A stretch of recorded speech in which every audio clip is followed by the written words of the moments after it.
Welcome to the Braylon Edwards Show with Shep. Touchdown, Braylon Edwards. Braylon Edwards, touchdown, Michigan. Running pattern to Edwards, touchdown, Michigan. Where we bring you the best in sports, entertainment, and insight. Join us every weekday from 2 to 4 p.m. as we break down the latest games, analyze the biggest plays, and dive into the hottest topics in sports. We'll have exclusive interviews with your favorite athletes and guests, and you'll get a front row seat to all the action. So tune in to the Braylon Edwards Show with Shep. Got one-on-one going end zone. Edwards in the air. Oh, what a catch by Braylon Edwards.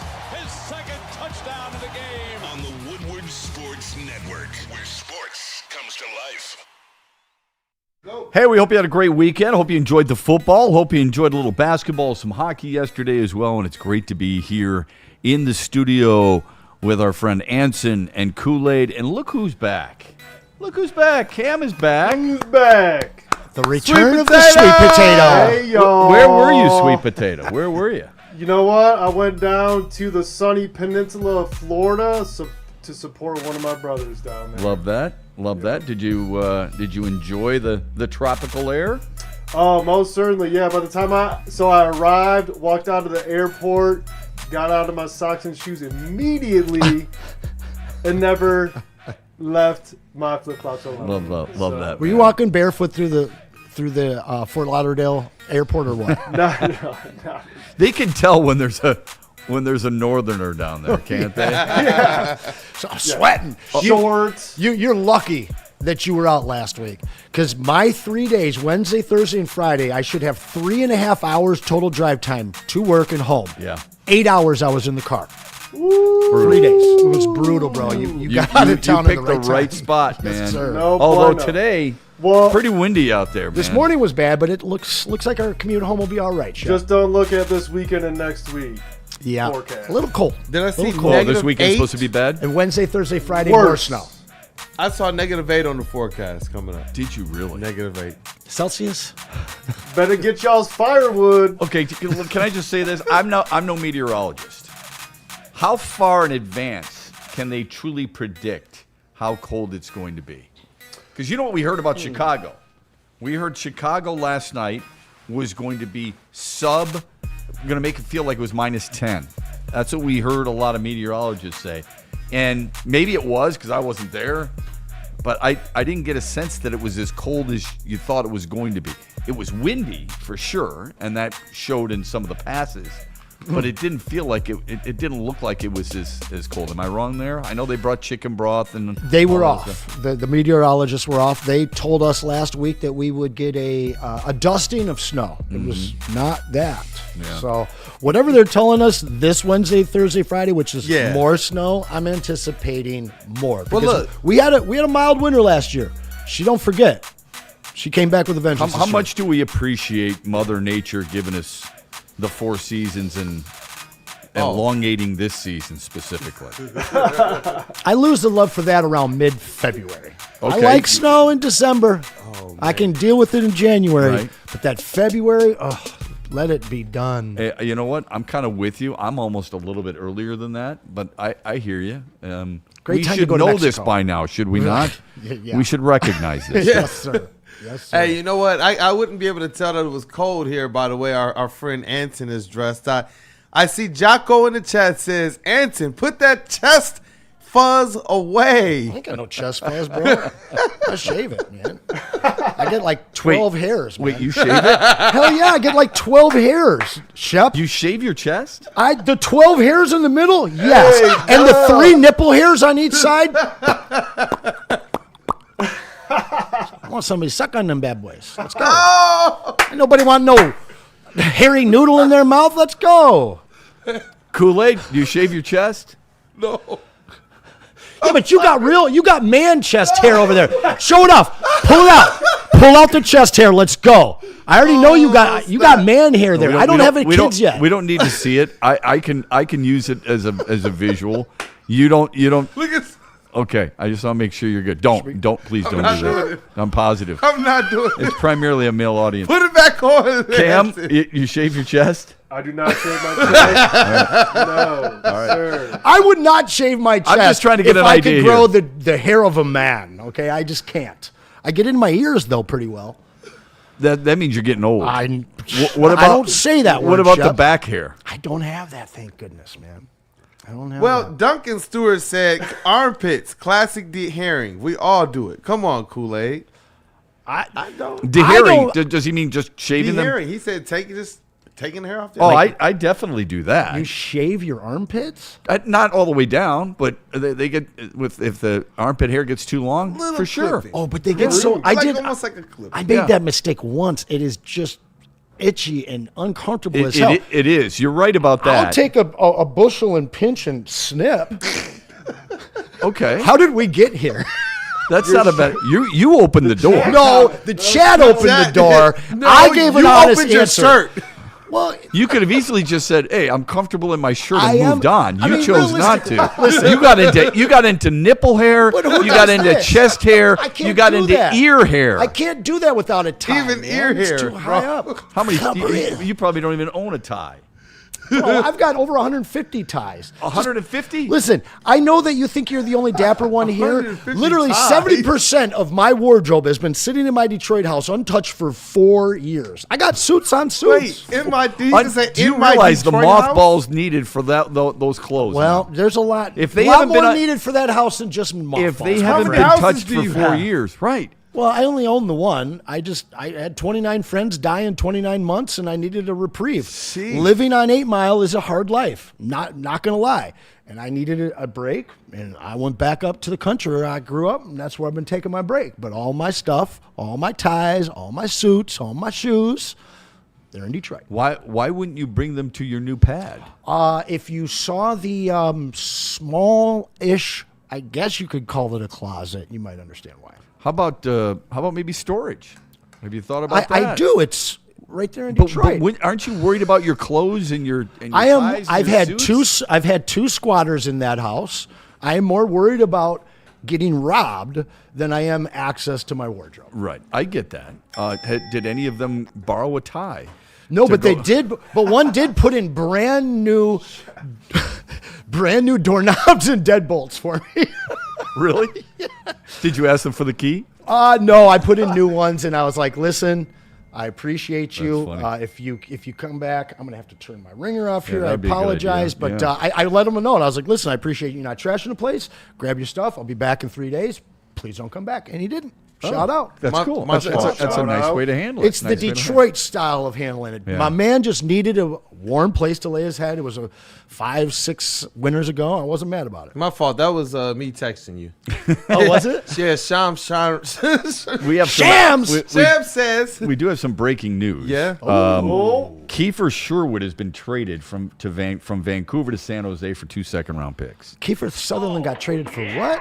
For Jack Bauer. No, Kiefer Sherwood. Nice. Well So done. Kiefer Sherwood is a power forward, leads the league in hits. Last year led the league in hits with 460 plus.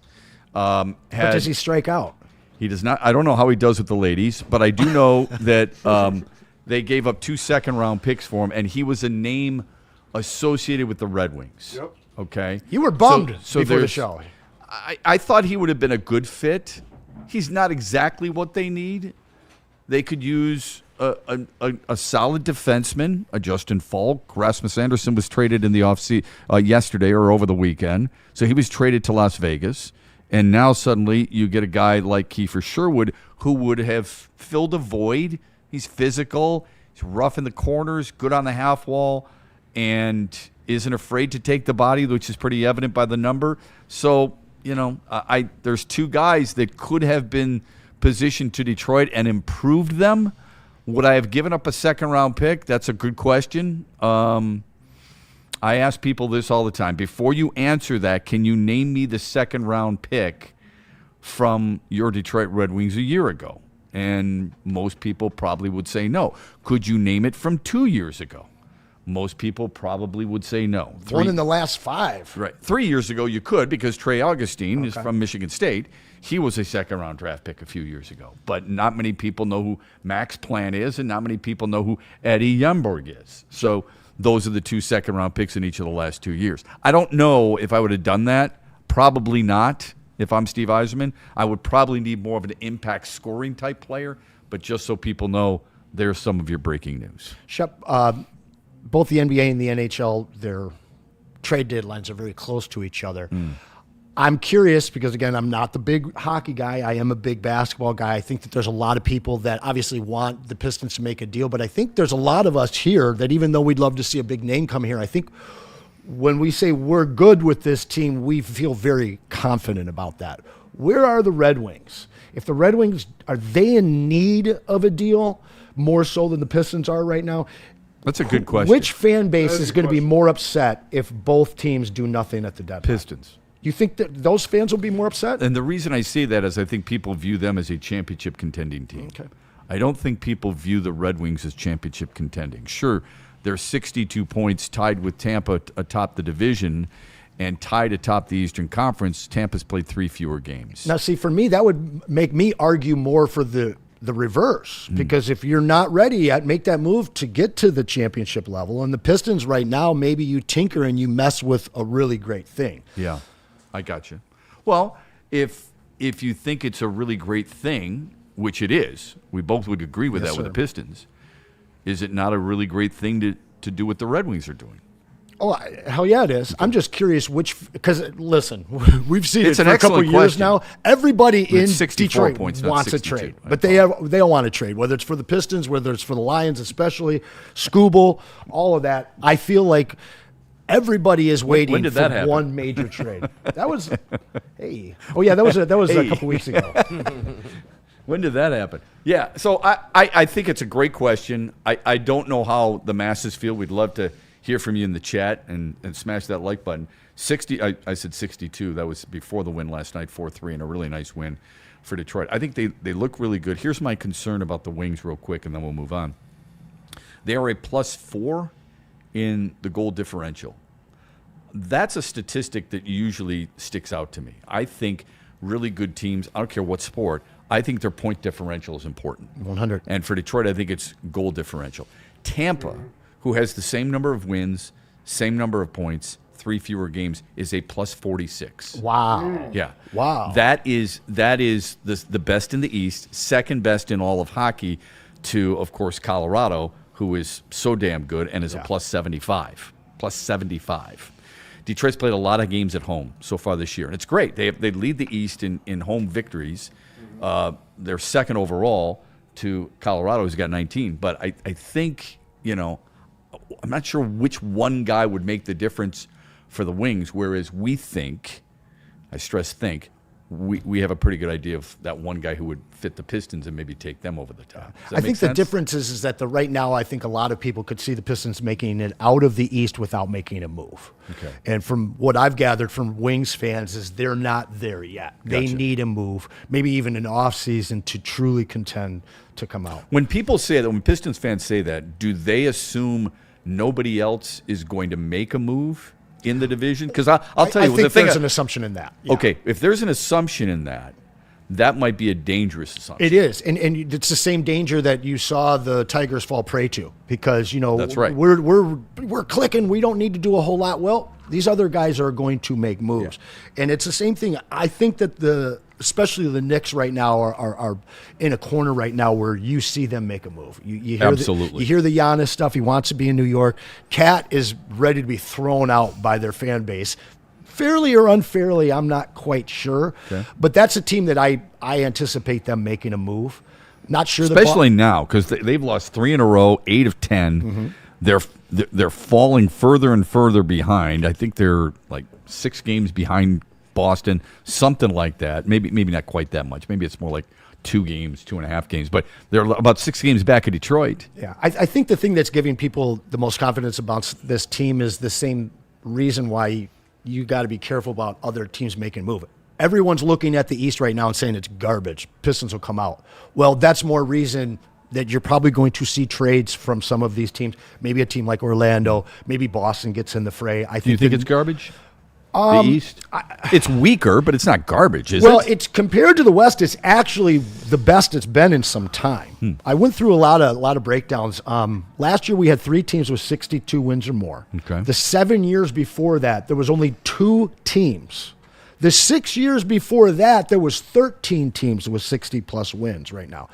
If you look through the first top 6 teams, I believe it is, in both leagues, all of those teams are over 500. Might be the top 8, actually. Usually you saw teams like at the 4 or 5 seed in the East barely around 500, and you saw teams as down to the 10, number 11 seed in the West flirting with 500 or even better. I think that there's a lot of parity in the league, more so than we've seen in a long, long time. But I also think that there's nobody physically equipped and deep enough to contend with the Pistons right now, the way that they are built and the way that the rest of the East is built. But that can change, again, at the trade deadline very quickly. 8 teams in the West have winning records against the East. 7 teams in the East have winning records against the West. And that's the most even I've seen the 2 conferences in a long minute. Right, but it's top heavy. In the West, Oklahoma City is 7-2 against the East. San Antonio is 13-2 against the East. Denver is 11-7, and some of that without Jokic. Minnesota is 13-4, and Houston is 11-1 against the Eastern Conference. Who is that one loss to? They got blitzed by somebody. Yeah. Wasn't that game 2 of the so season? cold. Well, that was in Houston, wasn't it? That was our very own Pistons. Well, there's something there, man. And teams get better as they go. I think they're The unique. Pistons are 9-4 against the West. Okay, they have the best. Not that that's bad. They have the best record against playoff teams. In fact, You know Okay. what? 9-4 against the West. Usually, when they hit that West Coast road trip in the winter, that usually just plummets their West Coast record in the first half of the season. I'd take that 9-4, and you know I'd take the 9-4. Yeah, and a little breaking news here, Shams. He says Cade Cunningham is an NBA All-Star starter for the East Hell this yeah. year. Jalen Brunson, this is interesting. Giannis Antetokounmpo, Tyrese Maxey, Cade Cunningham, and Jaylen Brown. So, a lot of point guards. Really? Well, you Yeah. know what? Jalen They Brown. took Well, all obviously, 3 of them. Cade deserves it for Yes. sure. Maxey Maxey does as well. deserves it I'm for sure, Jaylen Brown, and Brown man. deserves it for sure. Giannis Yeah. has no business being there. Nope. It's all about name recognition, and I think it he stinks. barely even Shout out played to this Jaylen year. Brown. I know. I like him. Don't get me wrong. It's just I don't. He's not deserving of it. Those guys. I don't know who the West is. Those guys, because of their size, they're going to get killed by some of the big boys on the West. They are. I thought this year was the international versus It the. is, but I think they still honor the top Okay, 5 so votes. but we don't know how those teams are going to be put together. In fact, we can assume that all of the local boys will be together. Yeah, Giannis won't. Yeah. He'll be in the international squad, right? So Wembanyama will be on the international squad. So now we wait to see SGA. if So you know, Durant joins them. SGA, right. It's going to be interesting to Luka, of wait course. now. It'll be interesting to see how they field those teams. But I think that this All-Star game is going to be one of the most competitively played games we've seen in probably 20 years. That'll be fun. Finally. Speaking of games, I mean, seriously, what an absolute farce. I want full It's an games, absolute though. farce. Make the weekend a tournament. Don't make it these. No, You're gonna have it that don't. way. I Don't would make do the whole weekend a tournament. Make it a really big deal on one day. Okay, you don't have to give me all the other crap. We're done with it. People don't want it anymore. Shep, I got the cure. And here's what you do. It's really not that hard. You can either go USA against international, or you can go East against West. Why is that such a East-West. bad thing? When did it happen where it's like, here, let's reinvent the wheel? You don't have to reinvent the wheel. You had it just fine. Play it the way it was. Make it as competitive a game as you can, okay? But all this tipsy-turvy, let's use TV hosts and name the kid. What a joke. And for us to see Cade Cunningham last year for 5 flipping minutes is an absolute... That was a pain, bro. I saw that live. Yeah, it's an absolute mockery of the sport. And you we're know gonna what? see plenty of and them, I though. agree, but I don't know if they're going back. And that's why, look, if it's on me, and I remember Cade got that answer as well as a part of his media scrum. He said, look, I'm grateful to be here. I'm grateful for this experience. There's a whole lot more behind the scenes, but I miss the old East-West format when we actually get to play ball. Thank you. But if they're not going to go Make back him and they commissioner. want this tournament Crying stuff, out loud. at least give me full games. Give me at the very least. If you're going to ask me for a vote, Yeah. and I'm going to vote Cade Cunningham in, that means I want to see him. Thank okay. you. That means I want to see him for more than 5 effing minutes. Wait a second. Wait a second. What did Zeke do to Jordan his first year? He froze him out at the All-Star game. Did he play 5 minutes? I don't remember. I don't remember exactly how many minutes he Then played, what's- but it wasn't then a what- lot. then what's the point? And they froze him. There is a tradition in the NBA of limiting a rookie or first year's All-Star experience. In this case, That's years always ago. been, though. And he's a starter now. That was No, I'm saying last year. Oh, yeah. No, hold on a second. That may have been. You're using one example. No, I'm using Okay. many examples. It's Well, been no. like that for as What's- long as I've what's been the other watching All-Star example? games. Give me another Format. example. I don't need to give you an. Yes, I do. I just gave you one. You want two. That's- You want three. Shep, you always do this to me. I'm telling you, my entire lifetime of watching the All-Star game, rookies never were like Shaq. His first year, they limited how many touches and minutes he got. There's another example. All I asked you for is another one. Okay, there it is, Shaq. You don't have to get Shaq. upset about it. Well, no, it's one more example because everybody knows the Isaiah Jordan. Anybody could have brought that there's- up. I'm asking you for another one. You gave me and one. That's Shaq- fine. But there's honestly my whole career of watching basketball, the All-Star game, those top guys that are Okay. rookies, they want to get them minutes, but we don't get a chance to see them. They here's- always do that. But let me just say this. Here's the difference.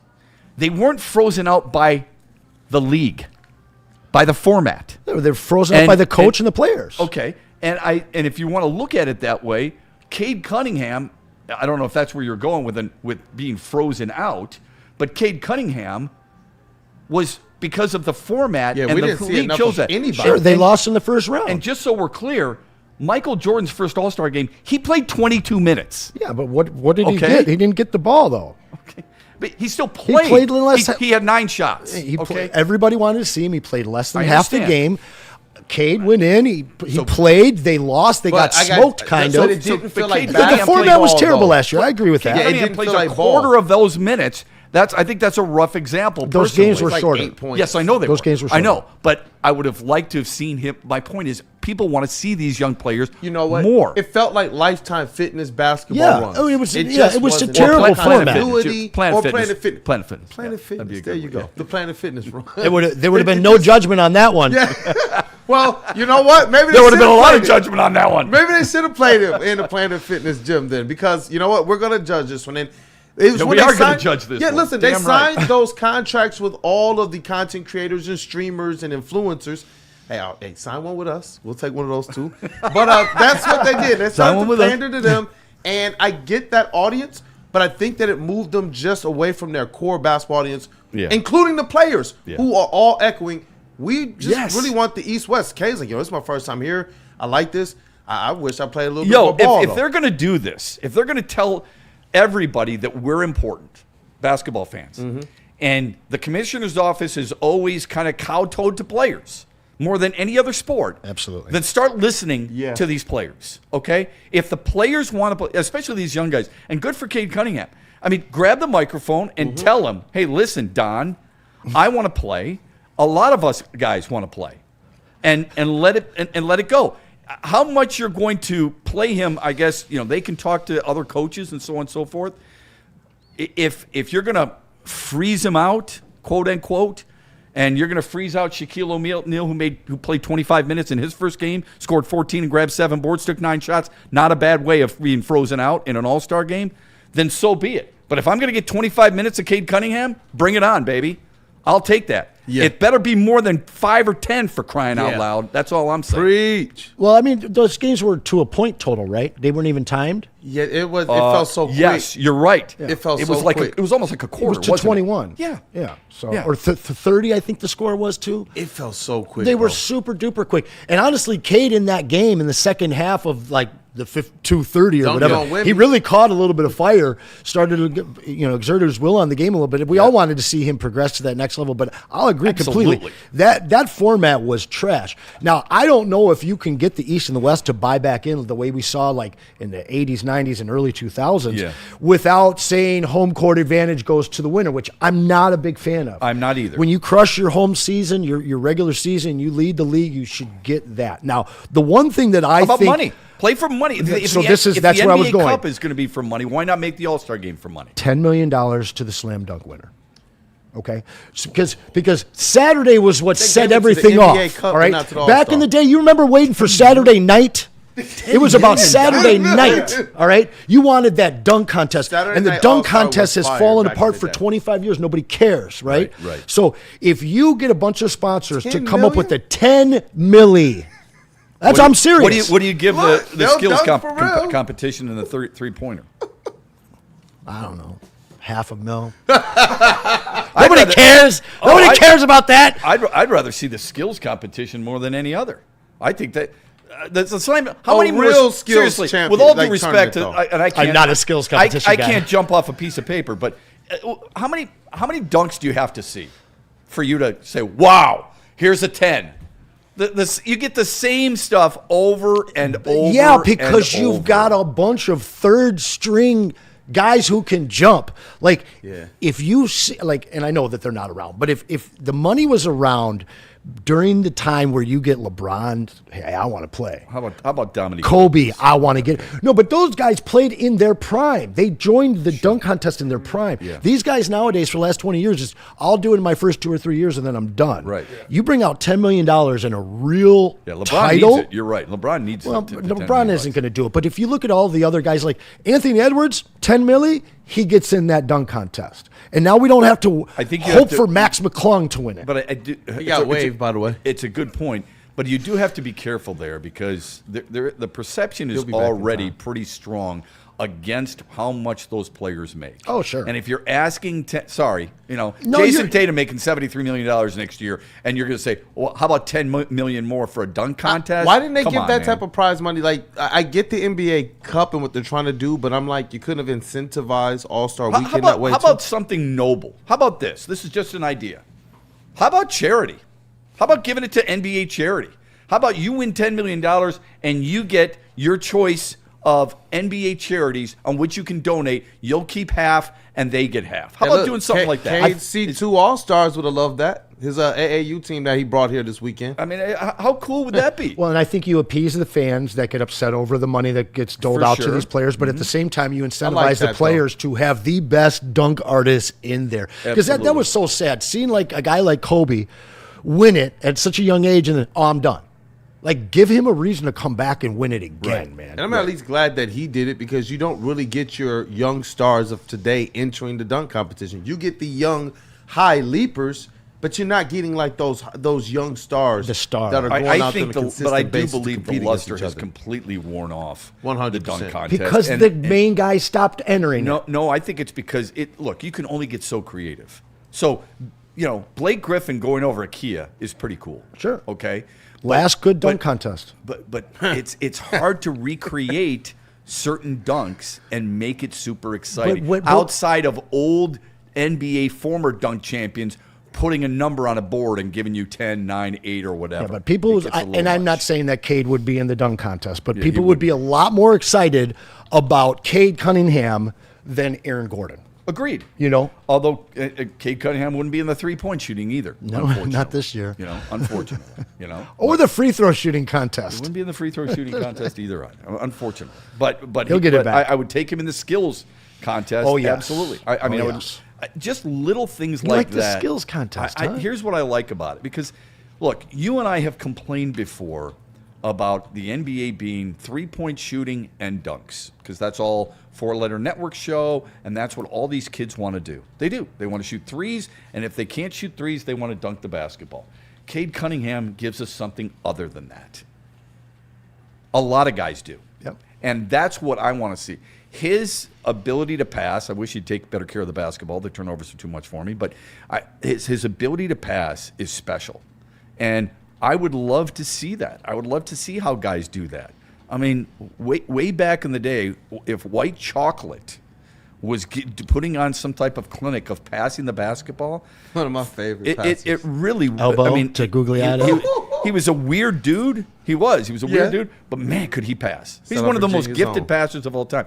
The reason none of this stuff is stressed and you and I end up complaining about it, Boy, and a Jay lot of will. people do, is because it's not showcased enough. And Man, you're and right. speaking of that, We didn't even get to see half of White Chocolate's game. Think about what they he's had talking about. handcuffs on that young man. But- You think he was a good passer? That guy was a wizard. I wish we but got to think really about see it. When did we see that pass? What game do we actually see that pass? The in? Rising The Stars Rising Challenge. Stars. Both of the games have kind of just taken a little bit of a dip down. Like that, those little bit. old Rising.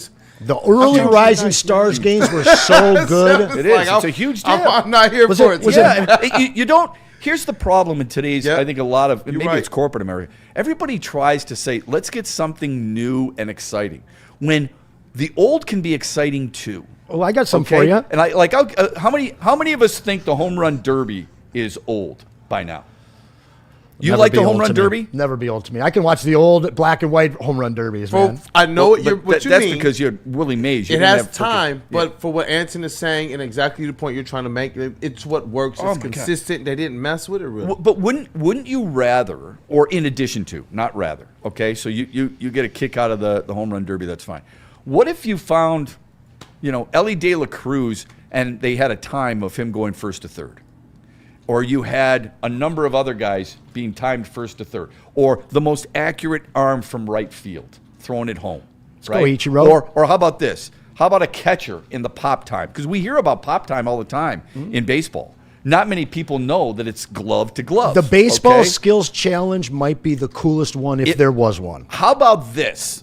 How about Luis Ariz laying down a bunt on a bunch of targets? You total up the numbers. What? It's all about power, right? Rise on my dynasty team. Okay. I love how him. how about having a bunch of numbers? You lay it down, you get a 10. You add up those scores just like you add up the home run derby scores, and then you get guys advancing. Instead of making it 50,000 swings for Pete Alonso while he's doing squats in between sessions. How about making it about some of the other skill that baseball can put on display, but they choose not to because they're too lazy? I got the solution. Is for that the okay? I got the solution for the NBA. I hear you, Shep. It's old and new. We got to talk to Michael Thompson first, but let's bring back the old my timers God. game. You remember Skywalker. that? Skywalker, man. Remember when he blew his knee out? No, but I mean, I'm telling you It was right in now. the old- I mean, old-timers he's as game. good a dunker as there's ever been in the league. But you remember the old timers game, the last one they played when he blew out his knee? Oh, well, that's an old timers game. Yeah, I thought but- you were talking about him dunking. No, I'm saying something old and new. We bring back the old timers game. Yeah. We got to run it by Michael Thompson first because that was what ended that game was him blowing his knee out of that. I got Hey, it. think and it shout was out to Spin 89. Dog too in the chat. He said Zach LaVine and Aaron Gordon had the best dunk contest of all time. That was one of the. It was pretty great. I mean, That was but pretty fire. he obviously is not old enough to go back when dunk contests were really dunk contests. And really good ones. But then you sound like old guy. No, hey, look, But who was Aaron Gordon? All those are fun. Who did Aaron Gordon have to edge out in that one? It surely wasn't Dominique Wilkins. No, it was not. But when you had some of those names, some of those big time names in those dunk contests, Larry Nance?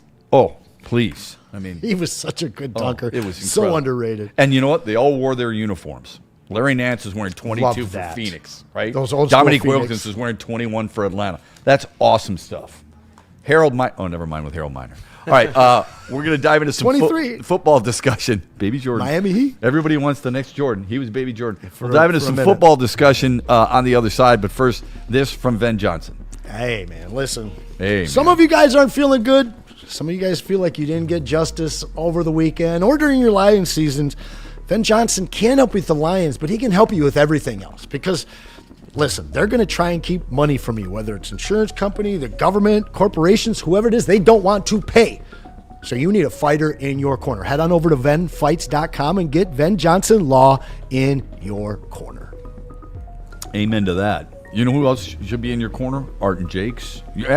You should be in their corner. It could be a corner booth. It could be a corner table. Whatever. January 30th, we're going to be there at Art and Jake's in East Lansing. Why? It's the Michigan State Watch Party. Wear green and white. Wear maize and blue.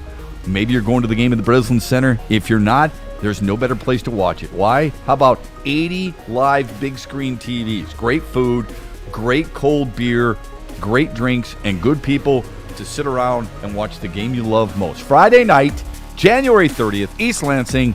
Don't just watch the rivalry, experience it with Woodward Sports and Art and Jake's.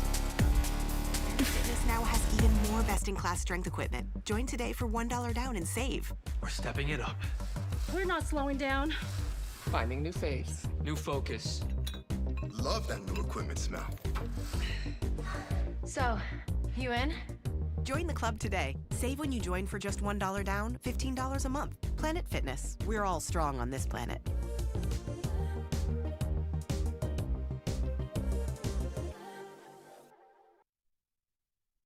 You know how some things are so good they should be world famous, but they're not? Our house-made vinaigrette is one of those things. And the antipasto salad, we drizzle it over. Same with our hand-battered chicken tenders. Original recipe soups and pasta sauces. It's almost as if our original, world-famous Detroit-style pizza is mocking them. And that's not very nice.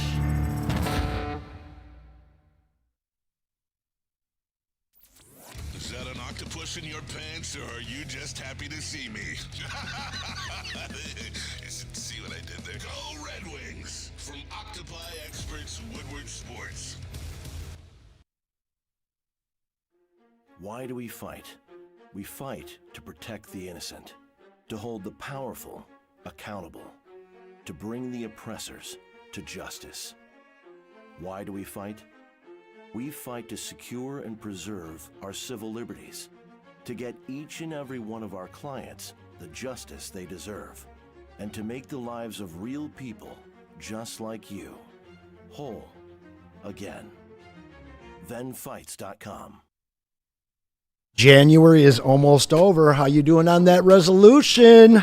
Hey, you drive past 50 or so Metro Detroit Planet Fitness locations on the daily. So you need to get your butt in there and get your health in order. You want to be strong on this planet? You need to get to Planet Fitness. They got zero judgment. You can bring a free guest anytime, all that for only $24.99 a month. Head on over to your local Planet Fitness. All right, Sun Cruiser Vodka Iced Tea would be perfect tonight. You're going to watch the national championship game on one TV. You're going to watch Pistons and Celtics on the other. You want something clean. You want something crisp. You want something that's not going to weigh you down. You want real vodka, real iced tea, no bubbles, and 100 calories. I just described Sun Cruiser Vodka Iced Tea. It's as good as it gets. It doesn't only just wet your whistle, it whets your appetite for more. It's Sun Cruiser Vodka Iced Tea, but please drink responsibly.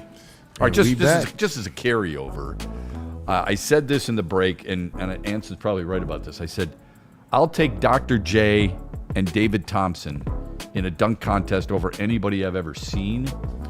And then Anson said, what about Vince Carter? Vince Carter was up there with Stevie Francis and Tracy McGrady. Oh, I believe in 2000. It was a great contest. And you would argue, those are some jumpers. You would argue that's the greatest of all time. Dunking contest. Yeah, those are some. Okay. Woo. Yeah. Now, 88 and that year. Was it 88 or was it 2000? No, I'm saying 88. That is the other year I would put in there. Okay. And then obviously the I really remember seeing that. It could have been 88. The very first dunk contest, the ABA dunk contest. I think those three are the greatest. Who was Jordan and Wilkins up against? Do you remember in 88? I don't remember. It was against each other, but I mean some of the. No, I know, but do you know some of the other ones? Before Kenny Walker, Daryl Griffin. Kenny Skywalker. Kenny Skywalker. You remember that one, right? Those are good, man. Listen, there's a couple of Michiganders who are in. Jason Richardson is in that conversation. Hell of a dunk contest win. No, seriously, yeah. I mean, really amazing Skywalker. Yeah, he was fantastic. When was that though? When was Jason Richardson's? He was in Golden State, right? Yeah. Okay. Yep. Yeah, I First or second year in the league. Was it? Okay. So that would have been early 2000s. Michigan State's got a kid coming out, Cohen Carr. He's going to be in it too. He better be. Oh my God, that we kid. got a little breaking news here. Even if he doesn't make the NBA and he's a G League type of guy, they'll bring his butt up for that dunk contest the same way they did Max. Yeah, we've had some breaking news today. We've had hockey, we've had basketball. Sean McDermott was fired by Buffalo. That was before our show. What's the latest? Yeah, and I see Spendy is letting the people know in the chat as well. Per Adam Schefter, the Detroit Lions are working to finalize a deal to hire former Cardinals offensive coordinator Drew Petzing as their next offensive coordinator. And go. Wait, who is? The Lions? What team? I didn't hear what team. Cardinals. Oh, Cardinals. No, the Lions. The Lions are hiring the Cardinals' former OC. Right. Gotcha. And what's his last name? Petzing. Petzing. Petzing. So it's not the Pete's guy that Spenny wanted. No, and our chat is not really liking this right now. I'm seeing it right now. I see Nick. He says trash. Nick again, says garbage. trash. Full State Farm. Yeah. They're saying fire Dan Campbell. First name, worst OC in the league. People are overreacting right now. They've already updated his personal file that he is the Lions offensive coordinator. All right. He was the Arizona offensive coordinator from 23 through 26. He was the Browns quarterbacks coach, the Browns tight ends coach. He's been in Minnesota as a wide receivers coach and as an assistant wide receivers and quarterbacks coach. Okay. They had, in 2024, the Cardinals had the 16th best rush average in NFL history. So there is that. So can I ask and you he's this? also turned Trey McBride into the best tight end in the game. Excellent point. Is it him? Oh, I don't know. Okay. I'm not over there. You're- But Marvin Harrison has been not a failure, but he's been not as good as we'd thought. Kyler Murray's been an utmost disaster. That you're being kind. Okay, it's been brutal. Okay, so I don't know. This is the fine line that we have to talk look to at. me about this. This is the fine line. Are we going to give their good statistical information credit to him? Do we give it to their head coaches of the past? Do we give it to the players? Do we think he's the reason that their tight end, Trey McBride, became a first-team All-Pro? I mean, I don't want anybody from the Cardinals organization. Yeah. Just flat out. I mean, I'm trying to find a silver lining for this because I I- knew I- you'd give me the hard line. I give you credit for doing that. I really do. I'm just, you said Trey McBride, and I get it because he's associated with it. Did we give all that credit to Ben Johnson when the Lions players were breaking all kinds of records? I think a lot of people did. So And maybe to your even point, more we can so do after that. he left. I think a lot of people have been giving Ben even more credit since he left, and I think that Dan kind of stalled out with this offense this Okay. year.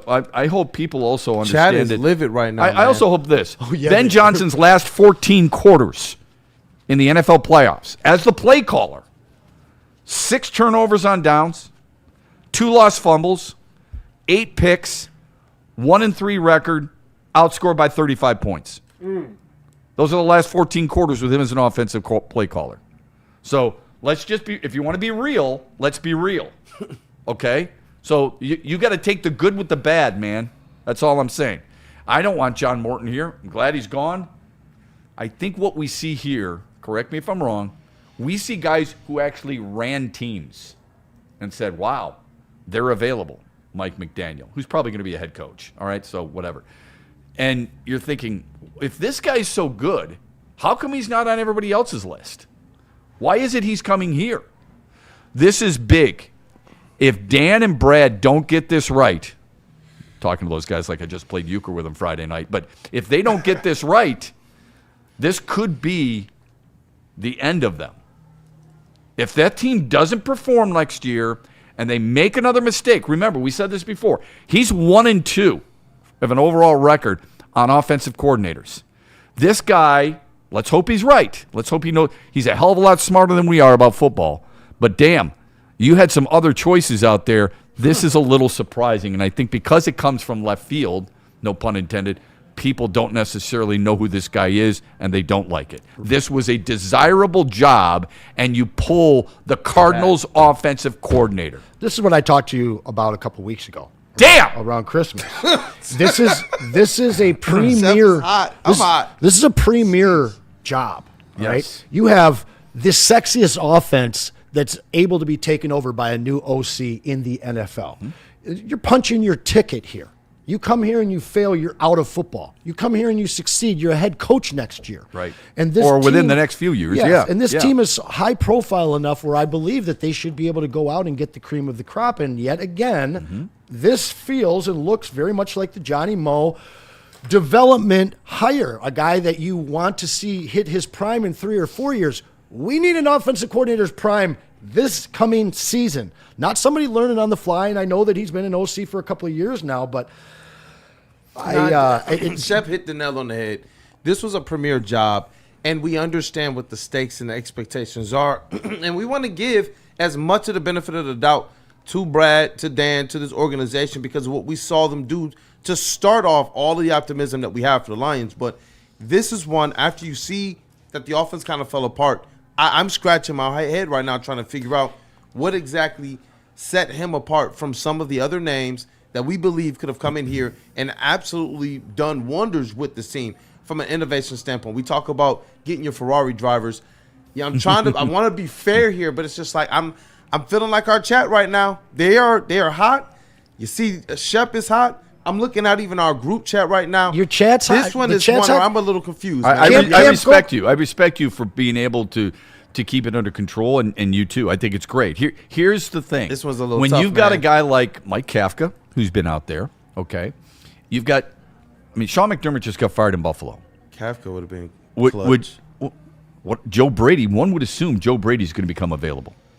Am I wrong there? He's their offensive coordinator. You realize what the Bills have done under Joe Brady, even though they don't have a number one wide receiver, even though they don't have the greatest offensive line and things of that nature. You know that this is a guy who has helped that team put up big-time points. You know he's a guy who's helped put this team on the proverbial map with Sean McDermott. What position do you think he played? Joe Brady? No, Petsing. I'll guess offensive line. No, he was a D-back. Oh. Seems like a proper fit for an offensive mind, right? Well, the only thing I would say to that, and I don't disagree with you completely, but the only thing I would say to that is sometimes those guys have a better understanding of the offense. They understand what they need to beat. Because they have to stop it. Yeah. Can you run back and check on Spenny? Because there might be some holes in his office right now. I don't blame I'm him. a little worried about Spenny right now. I'm not going to lie. Look, I haven't checked the chat thread, but I'm sure he's not happy. Let me just say this about Joe Brady, then we can move on. And not that he was in this position the whole time. Over the last 6 years for the Bills, all right, they scored more points than anybody else. Dallas second. They allowed the fewest points. Kansas City second. They have the best record. Kansas City second. And they have the point differential of 902. Okay, that means they're scoring a lot on teams, okay? Nobody else is over 800 in the point scoring differential. And I started our show that way because it comes full circle. I think it's an important statistic. Think about that for a minute. So they're going to fire Sean McDermott. There's all kinds of hell breaking loose with players right now. Players in Buffalo are pissed, all right? I'm not saying we get Sean McDermott. But he's probably going to lose. I mean, that offensive coordinator is probably going to be looking for something. Why wouldn't you wait? You've got this guy who, again, it's not like when you sit there and dial up AI and ask who are some of the best offensive coordinators in football, and he jumps to the top of the list. He doesn't. And most offensive guys that you talk to in the league, and you've been hearing, whether it be on TV or radio or whatever, are they really talking about this guy? Drew Petzing? Not that I've heard. Never heard of him before. His brother Dean is an offensive assistant coach with Carolina, so it's in the blood, Shep. Very happy. Well, look, the DJ sends in his 199 super chat, says, leave it to Woodward to marry a name and overreact. Well, I mean, if you don't think we're overreacting, it's because we wanted somebody else. We wanted a big name. We wanted the big name. We wanted the splash. Braylon and I have talked about Nathan Shieldhouse. Huh? Yeah, Shieldhouse. Like, I don't even know if those would have been the splashes. That's not a big name. People that I thought were capable of, you know what, not just, okay, he's been in systems, but a guy who you can see is ready to take the next step like a Ben Johnson was before he was an OC. I'm sorry. The Rams just are playing in the NFC Championship game. I know that pisses a lot of you off because Stafford's at the helm. But when Sean McVay, who I think we all can agree on, whether you like him or not, he's a good coach. Is that fair to say? Yeah. Okay. This is a dude who says about his passing game coordinator, he's a stud, he's involved in all parts of the game plan. Top offense in the league. Rams had the second best sack rate in the league. Stafford might be the first time an MVP in the league. You couldn't wait for this dude? You had to jump because all these other people are looking at Drew Petzing and saying, I got to have him? All I'm saying is I'm not overreacting. I'm just wondering why there was a need to rush out and get this dude when you have other names that are still performing in the league today and still have games to prepare for. Shep, this is consistent with Dan and Brad. It really is. And some of you guys don't like it. Some of you guys call it arrogant, but they get their guys. Whether it's trading 3 picks to get up to go get Tesla, whether it's a head-scratching Jack Campbell, whether it's reaching in the first round to get a running back. These guys identify their guys that they feel will assimilate into their new Lions culture, and they don't really deviate from it. I don't know how many people actually came in here and how many people were actually being considered to hire. This guy's clearly been on their list for more than a few weeks. Well, sure. So I think that they found a guy that they feel comfortable with. They've had him, probably in mind since Johnny Morton got sacked. And I don't mean at the end of the year, I mean mid-season. So this is the way these guys do it. And I told you a few weeks ago, I hated Johnny Morton signing at the time. I think that this team can go out and get the premier OCs, DCs, and lose them that next year because we make an NFC championship or a Super Bowl, and you do that, rinse and repeat. But these guys, I think they prefer the stability of something that they will see as a guy being here for 3-4 years, like the way that Ben Johnson was. If you get the best, you get Mike McDaniel, we're all pretty much on the same agreement that he's gone after 1 year. And as much as we're comfortable with that as fans, again, I agree, I don't think that is the mantra or the mission statement of this new BNL Lions organization. I said it. Well, it's really too bad. I read an article before the season began because I like to project and see what kind of names are out there for guys who might be, in the know, who will have a new name for a head coach. And Joe Brady's name was associated with it. Brian Flores' name was associated. Sure. Vance Joseph's name was associated. Cliff Kingsbury's name was associated. Jesse Minter's name was associated. I don't think the Chargers care that Jesse Minter's only been there a couple of years. You want to groom the next head coach? Good for you. Plant your tree. Let those roots grow wide and long. I'm okay with that. But you've got some names out there who have more of a proven track record on what they have done in a positive way than what this guy has done in Arizona. Yeah. Listen, guys, we all know that you're real hot about this. Please smash the like button. This is breaking news. This is the offensive coordinator information hiring that we've all been waiting for. Probably not what a lot of you wanted, but we want to hear from you. Get your super chats in. We will be sure to read them before the end of the show. I know a lot of you guys got a lot of feelings on this one. Well, here's what people wanted. They wanted Mike McDaniel, and that's fine. No I understand that. Mike McDaniel's going to be a head coach somewhere, okay? When you've got another opening in Buffalo. He may even stay within the division. Who knows? Ooh. But there are guys who are proven with big-time results on what they can do. Now, we're not so naive to think that Dan Campbell and Brad Holmes just picked this name out of air. They don't do that, okay? That's not responsible. They brought him in. They went through an entire deep dive with him. How are you going to use Jared Goff? Tell me how you're going to use Jahmyr Gibbs. Tell me how you're going to use our offense. What do you notice about all these notes? There's no doubt they vetted him properly. I'm not worried about that. I'm just worried about, I'm stuck with Braylon on the passing coordinator of the Rams, Nathan Scheelhaus, and thinking, you know what? This guy would be a good guy to talk to. And I'd love to see him at least go. I wonder how many they felt like, we got to get this guy because somebody else is going to get him. Like who? Jonathan Gagne's not getting another job. So, like who? That's all I'm asking. I'm curious where the link is between Dan and Brad. Does there have to be one? Well, you'd think that there is somewhere along the way. I mean, a lot of the guys that we've hired and they brought in originally, there was some sort of a connection. I mean, I'm sure we'll find out as the days go by what that connection is. Yeah, and our guys are sending in some stuff as well. And shout out to Spin. He said Mike McDaniels better be a head coach. I agree with them there. But he also says that Petzing was the tight ends coach in Cleveland, and he did good things there. And Stick sends in one that says said that. Yeah. Drew Petzing is one of the more intriguing offensive play callers in the league today. Under him, the Arizona Cardinals were a top 5 offense, finishing with 5.9 yards per play and 2.31 points per drive. So they're running or that their whole offense did that. What'd you say? Was that just the run game, or their whole offense was number 2? Because I think it's just the run game. Top 5 offense. Oh, okay. Yeah. Top 5 from rushing. or overall? That was Says overall. and that was 24, not 25. Correct? Yeah. Okay. In Yeah. 24. Okay. So 24. Because he failed last year. Okay. Yeah. This season he failed. I guess the smart ass in me would say, so in 2024, so Talk to me. you know what they average? They have 21 points per game. I want to see how you score. That's what I want to see. Go ahead, get the yards. Is that what you're going to pump your tires on that? Go right ahead. I want to see how many points you're going to frickin' score in a football game, because that's what it comes down to. Okay? It doesn't come down to, hey, you know what? We got a lot of yards. Great, good for you. Dallas got a lot of yards this year too. Did you know that? They were second in the league in yards. Well, to be fair, they lost James Conner. Trey Benson, who I love out of Florida State, basically missed the whole season after they thought they were going to get him in for Conner. Mazda Marv, I should say, or Mitsubishi Marv, missed close to half the season there as well.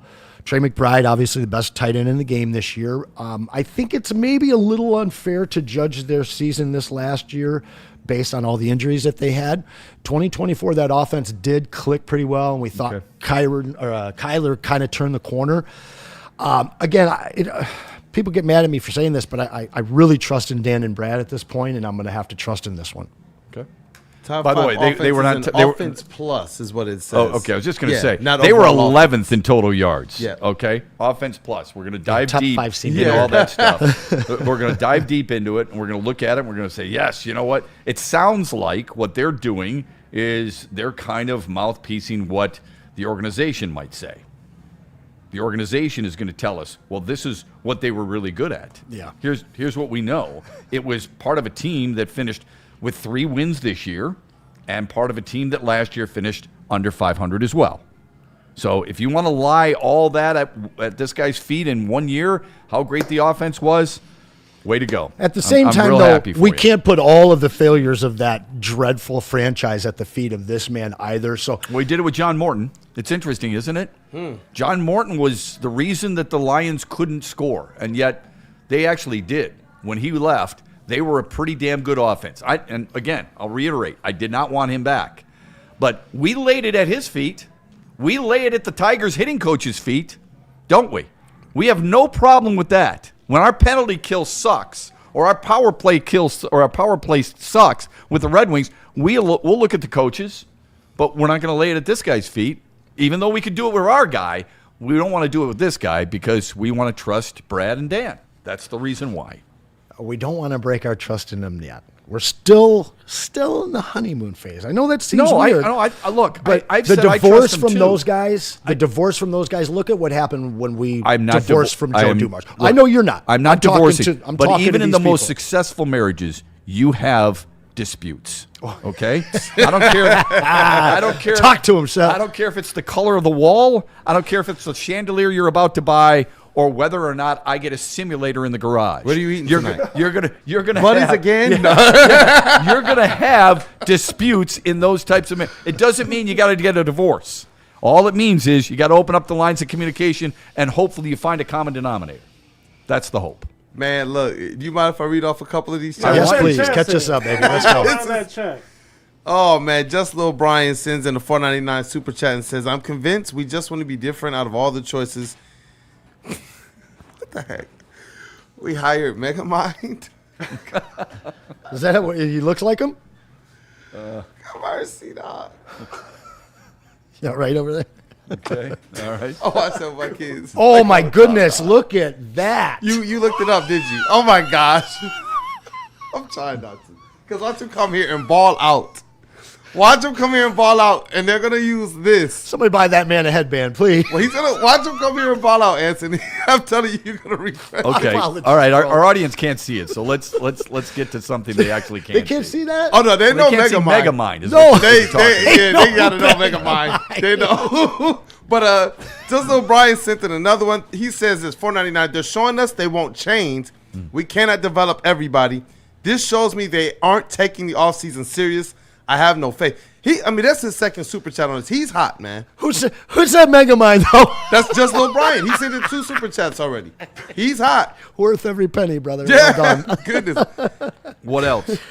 Let me see here. I don't think Shep knows who Megamind is? I don't know I who do. Megamind I do. is. But if we're gonna talk about it, we should show our audience in case they don't know. Is my point.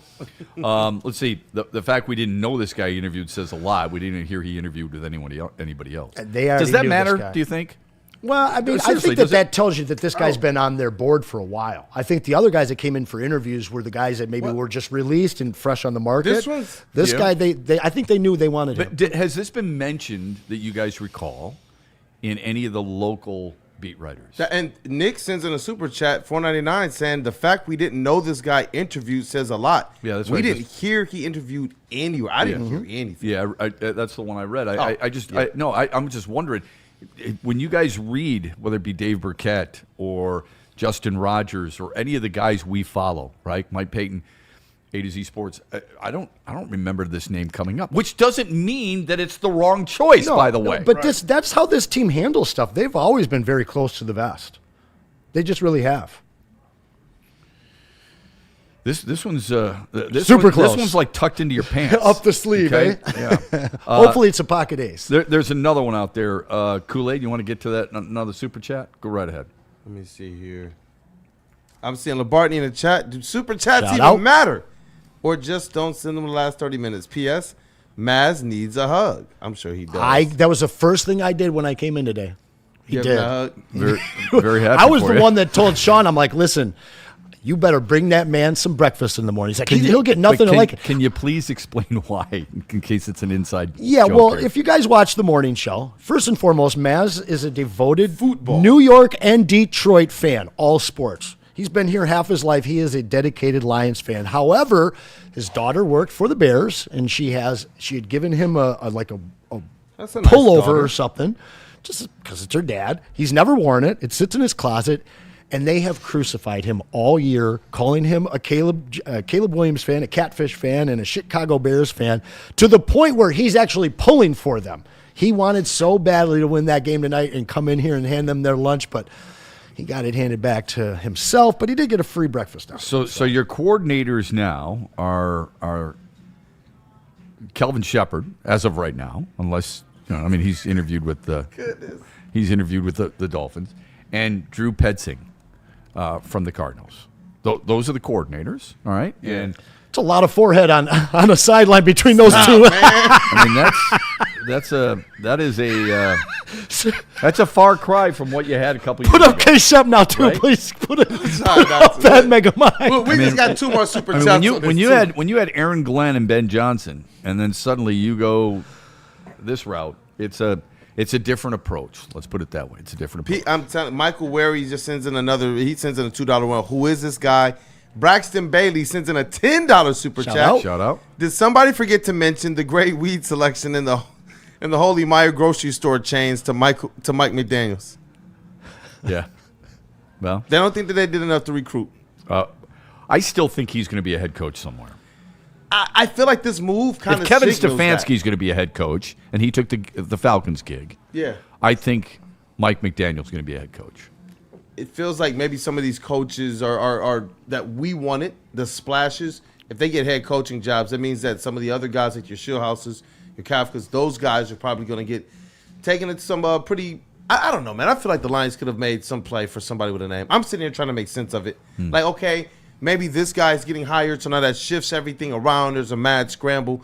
But I just don't understand how you wind up with a guy that none of us have really ever heard when we're all saying no more experiments. You need a guy who you know could come in and command this offense. Okay, so let's play devil's advocate here. All right? Just because we don't know, what difference does that make? How many times has there been a coach hired, whether it be a coordinator or a head coach, who you haven't heard of? I bet you that happens quite a bit. Quite a bit. All the time. All the time. So why should someone like me care that much? When those guys, look, with all due respect to all of us here, we all love football. How many offensive coordinators can you name in the National Football League? Okay? No, seriously, this is our livelihood. How many offensive coordinators can you name? And you probably can't name a ton of them. But you can name every head coach, right? So how many do you really think are taking that next step? All right? How many guys thought that Lawrence Frank would eventually be a head coach in the NBA? Not many. okay, because he went from a video guy. How many people thought Adam Nightingale would eventually – I mean, you could go on and on with guys and where they started, from where they came to where they eventually got to. And Adam Nightingale, by the way, is the Michigan State head hockey coach. Mm-hmm. But who's to say – because I saw the look on Anson's face. Who the hell are you talking about? Who's to say that Drew Pensing can't be good? Just because we've never heard of him doesn't mean that he ain't any good. We just wanted a more well-known name. That's the deal. We want guys we recognize and we can go back and look at and say, hey, this guy was really good at doing this, that, and the other thing, and he got results. When his results, on paper anyway, more the real don't look great. Yeah. I'm going to read something here, and I'm going to reiterate. That, by the way, is I'm sorry to interrupt. Okay. That, by the way, is just me playing devil's advocate. Go ahead. I'm going to reiterate. I know that you guys don't like hearing this because Lions fans just won a Super Bowl. That's all that you guys want. That's right. Lions fans. Campbell reportedly was seeking stability and a coach who would not leave after one season. Say this again. Campbell reportedly has been seeking stability in a coach who would not leave after one season. This is exactly what I complained to you around Christmas. But so far he's had to fire two of them, though. Continuity. Well, and that's the thing. That's a great point. You know, you got two guys that you got for stability. And I'm sorry, everybody here wants this team to cash in and capitalize on their window, go over the top to make sure you put yourself in a position to win a championship.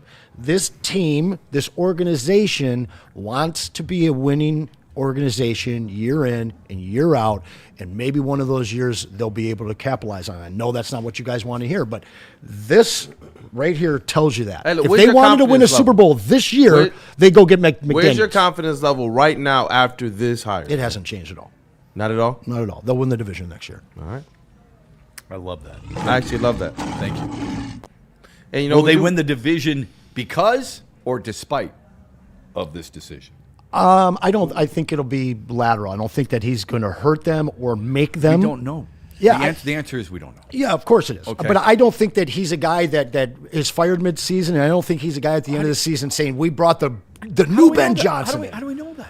I just think that Did you think John Morton was going to get fired mid-season? This team needs stability is all I'm saying, and I think that this guy will bring that. I don't think, to answer your question, I don't think he's a guy that we're going to hang our losing hat on or a winning hat on. If he can bring in stability, when we're not worried about the offense, it's all that he has to do.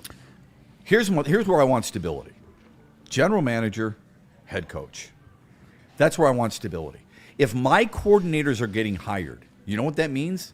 They're freaking good. Yeah. Okay? If my assistant coach is getting plucked from my bench, that means I'm doing what I'm supposed to. That means we're good, and it's a different phrase of using we're good, by the way. And that means our team is successful. I hate to tell people this, but a long time ago, the Lions had an offensive coordinator by Jim Bob Cooter. He's still an offensive coordinator.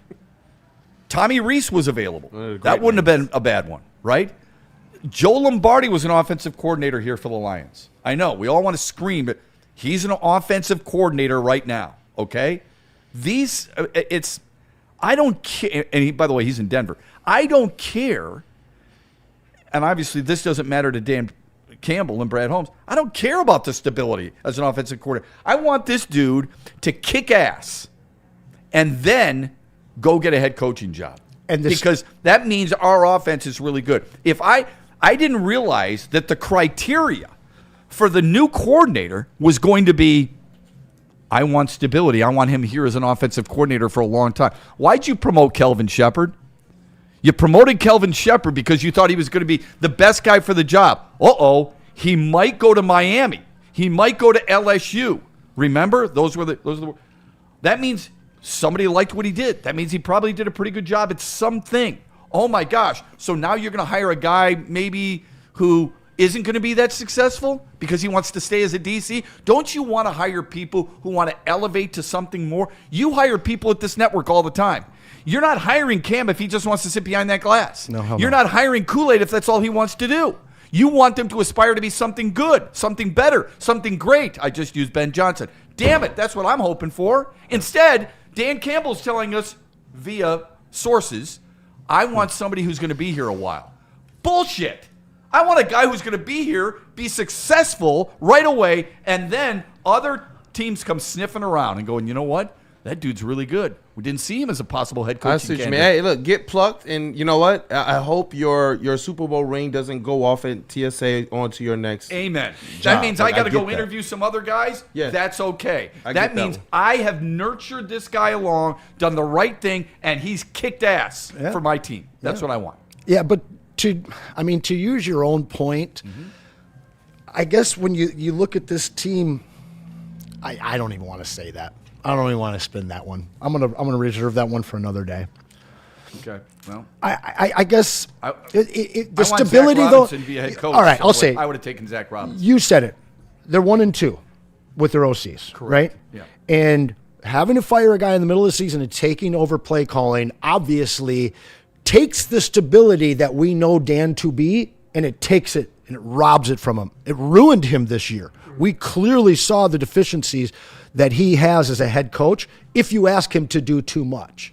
So at the end of the day, as much as I want that guy that ascends after this year, and I've been saying that for weeks now, maybe just having somebody that's stable as your OC doesn't have to be the crazy offensive mind that Ben Johnson is, but somebody that you're not looking to fire, somebody that you're looking to leave the play calling in all season long, and then you let Dan, be the leader of men that he is, not the play caller that he is not.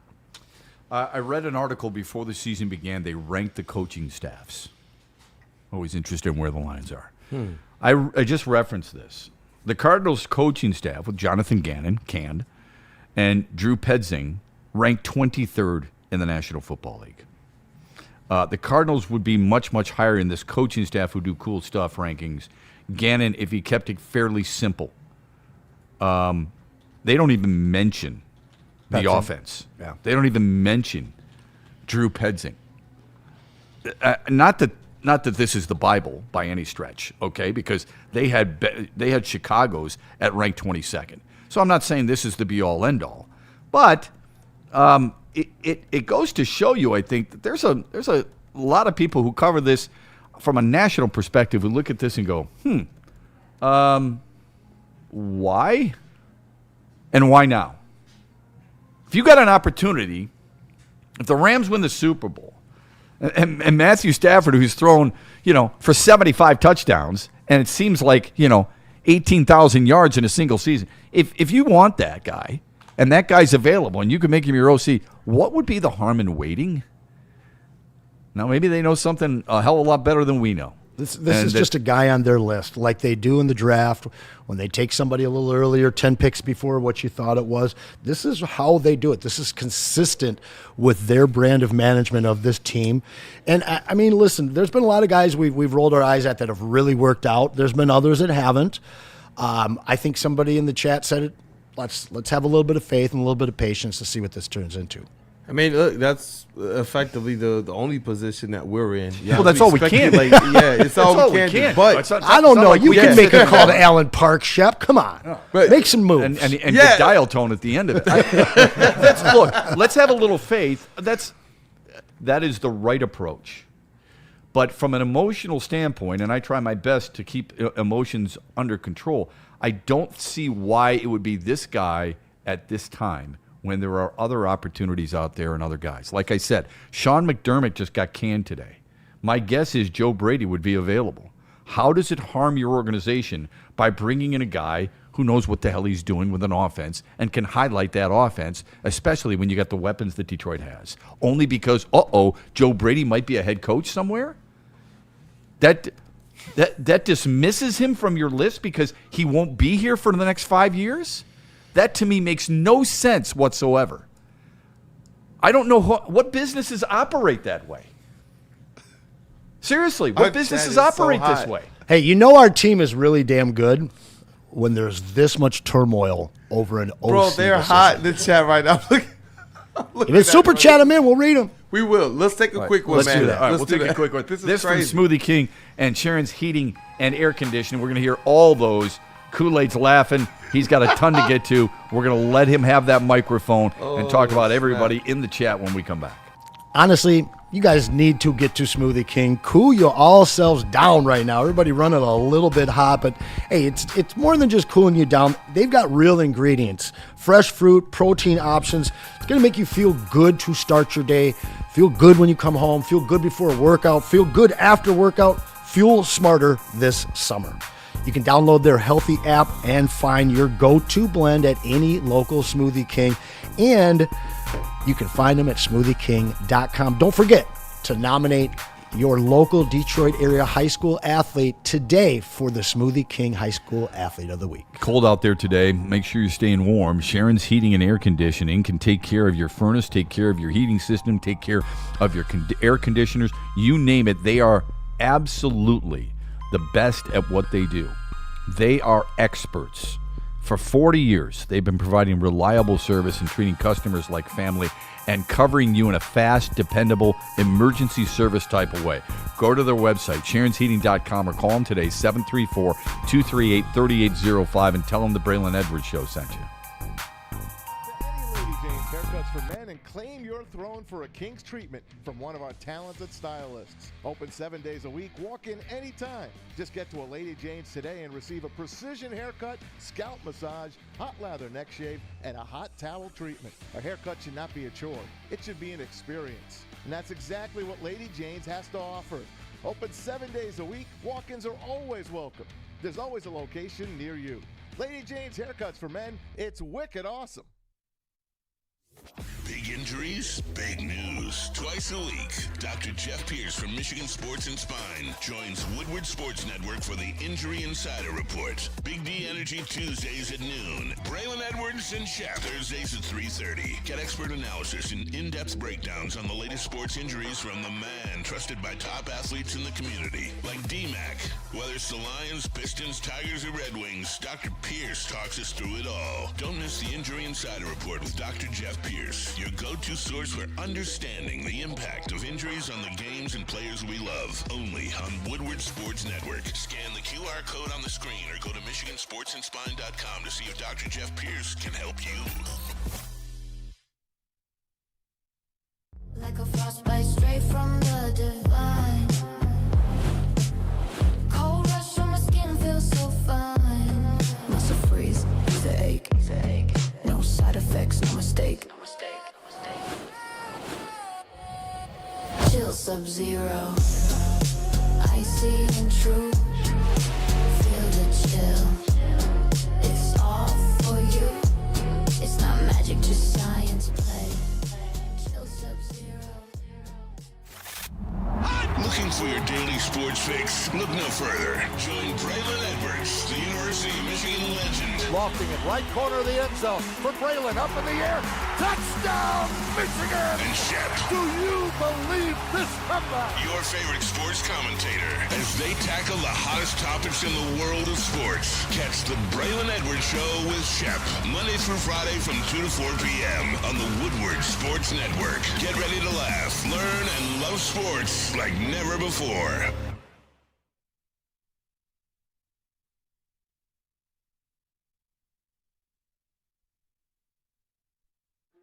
Why do we fight? We fight to protect the innocent, to hold the powerful accountable, to bring the oppressors to justice. Why do we fight? We fight to secure and preserve our civil liberties, to get each and every one of our clients the justice they deserve, and to make the lives of real people just like you whole again. ThenFights.com. If you are looking to upgrade your relaxation, you got to take it to the next level with the Massage Chair House in Bloomfield Hills. This place is the largest massage chair showroom in the Midwest. It features top-tier brands like Affinity and Osaki. This is your destination for premium comfort and cutting-edge wellness technology. All right, experience the difference with Dr. Eric Duncan, the Wellness Doc, and created the #1 YouTube channel for massage chair reviews at the Wellness Doc. And I'm telling you guys, it's life-changing. You got any type of like back aches. They even got ones that got like, it feels like hands that massage your shoulders and your neck. It's crazy. Y'all got to check this place out, man. If you want to, book your visit today at massagechairhouse.com or simply scan the QR code on the screen. Massage Chair House, your ticket to ultimate recovery and relaxation. I know your car is a mess right now. I know it. No, it's not. Maybe My not. house, it's really clean. Yeah, because you about stopped to at hit Jack's Jack's. on That's your right. way in. That's right. And I know Maz is clean because he went to Jack's on the way in and on the way out, and we will send you to Jack's to clean your car for free. Yes. Just text WSN to 888-522-1729, and you get your car wash for free at one of the 40 locations around town. That's Jack's Car Wash. Free vacuums, free compressed air, free mat cleaning rooms. It's the spot, man. Got to grind to shine, but all you got to do for your car is take it to Jack's. And we back, man. Let's just Shout out to the reiterate the chat. breaking news in case people didn't know. Drew Petzing Who? is reportedly the Lions' new offensive coordinator. He was the offensive coordinator for the Arizona Cardinals the last couple of years. We also know that Cade Cunningham is a starting guard in the NBA All-Star game, and that, the Red Wings miss out on another guy that might have helped them. Kiefer Sherwood goes to San Jose from Vancouver for 2 second-round picks. But the big story is Drew Petzing, the former offensive coordinator with the Arizona Cardinals, now in charge of the Lions. And people are hot, Shep. Hot. They are hot, man. No, I mean, straight up, Danny G in the chat just said, my day is ruined. Well, I'm sorry. We sure didn't mean to ruin it for you. Okay, we did. Danny, though, I mean, you don't even know anything about this guy. You can't let that ruin your day. What do you mean? Freddie Felt said the Arizona Cardinals finished 22nd in scoring this past season. Well, so I think you could. It's more fair to look What'd at you say, 20 Him or the players? 22nd? Is that what you They said? said 22nd. with no 21 running points per backs game. That's what I'm saying, whatsoever. him or the players? Like Amari Demercado and what was it? The one guy, the career Mike something or other that was there. I forget. Their run game was abysmal. 2024, he had the 16th highest average per carry in NFL history. He's also ascended the number 1 tight end in the league. He had some work with some of the wide receivers in Minnesota where he was very successful. But to be fair, and to Danny's point, we don't know who the hell this guy is. He's not on our radar. We didn't hear any conversations about having him in to interview or him interviewing anywhere else. So it's really this unknown guy coming from a losing organization to another one. So you're saying our culture is going to pick him up here? Why in the world didn't Gotta. again? Why don't we use any of these? Those are legitimate reasons, by the way. Okay, I think there's a difference between reasons and excuses. But why was none of, like you talked about the running backs, Detroit's offensive line, and the uncertainty there? None of that was used for any of the coaches who were here for the Lions. Well, their no. secondary was a. I think that the conversation over Monty not being used was a very big one this year. I think. I said offensive line. Oh, I was assuming it Where's with the the running game. excuses there? We didn't have those excuses. We wanted him gone, right? Good teams. I get what you're getting. Yeah, are good teams not able to overcome some of? But that's not a good team. I mean, even though we're disappointed here, we Right. still finished 9-8, our Yeah. fourth straight, Yeah. winning season. So I think when you look at the Cardinals, I mean, realistically, the Cardinals, what it was, 40 years they didn't make the playoffs at one point or something like that. Wild numbers. They one of the oldest franchises in I think you're thinking of the professional Tigers football. not making the World Series. No, I was reading some stuff on. It's from like 1920 something to like 60 something. They didn't make the playoffs for a long, long time. But what does that have to do with now? Oh, I'm just saying that this is a terrible team that even Lions fans, we think of the Cardinals and we think Bass. Yeah, they're I think- trash. yeah. And so when you get a guy coming over, especially after a visibly bad offensive year, you want to hop back 2 years ago and you want to try and embrace those numbers. But I think you have a great point in Johnny Morton. And hey, how come he didn't get the benefit of the doubt of our Or offensive Kelvin line? Shepard. I mean, people have called for Kelvin Shepard to get fired. And me look at the included, injuries they've had. but he did really, really look good the first 2 months of the year. Yeah. All right, continue, Kool-Aid. Sorry about that. Oh, yeah, no problem at all. Right now, we also have a chat poll right now. Do you approve of the Lions' new OC hiring I've already voted. of Drew Petzing? It's 86%. What'd you vote, Sean? No. I want to hear from the 14% that voted yes. Why did you vote yes? And I see the super chats are flying in. Thank you guys for being here today. Smash that like button if you didn't get an opportunity to. And thank you to everybody who has already hit that like button. But Freddie Felt sends in his $1.99 super chat, man. The Lions just signed John Jacob Jingle Heimerschmidt. So shout out to Freddie Feld, man. People are hot. Just Lil Brian, $4.99 says, I dare Brad to tell me I don't know what I'm talking about. I won 13 Super Bowls with the Lions in 30 seasons. What? I'm not sure about that. I'm not sure about that one. But I'm still looking for the first. But what he's basically saying is that those words and that tone that Brad Holmes has used before comes back to haunt him a little bit. Because I think fans are saying, you know what, go ahead and tell me that I'm stupid again or treat me like I am. We good? Which is kind of got you. Yeah, that's one of those ones, and I don't think Brad Holmes is like that, by the way, but that's how people feel. Yeah, now see, golly, these things are flying in here. Shout out to the people. Coach Leo, I see you. He says $5 super chat. We now have the third worst quarterback and the second worst coordinators in the North. Exact same position we were in last year with no improvement. Third worst quarterback. What? What did he just write? What? Say that again. Okay, Coach Leo, and one of our regulars, thank you for the super chat. Don't know if I necessarily agree with the first part. We now have the third worst quarterback and the second worst coordinators. So that's both the OC and the DC in the North. It's the exact same position we were in last year with no improvement. Third worst would make him the second and the second best, right?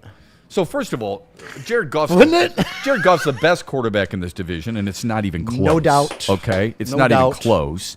I don't know if people realize this, and I know what Chicago just did. I give them a ton of credit.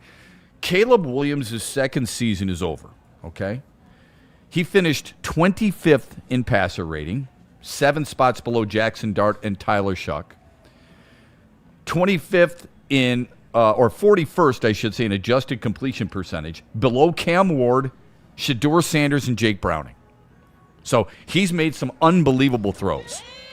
Let's talk about his playoff run, Shep. The throw he made it against Green Bay where he did the jump man pose and threw it over the linebacker and just in front of the corner was one of the best throws I've ever seen. The throw last night to Dalton Knecht was unbelievable, right?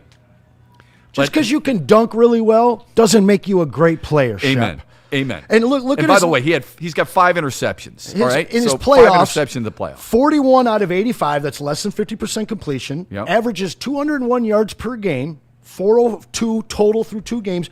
2 touchdowns.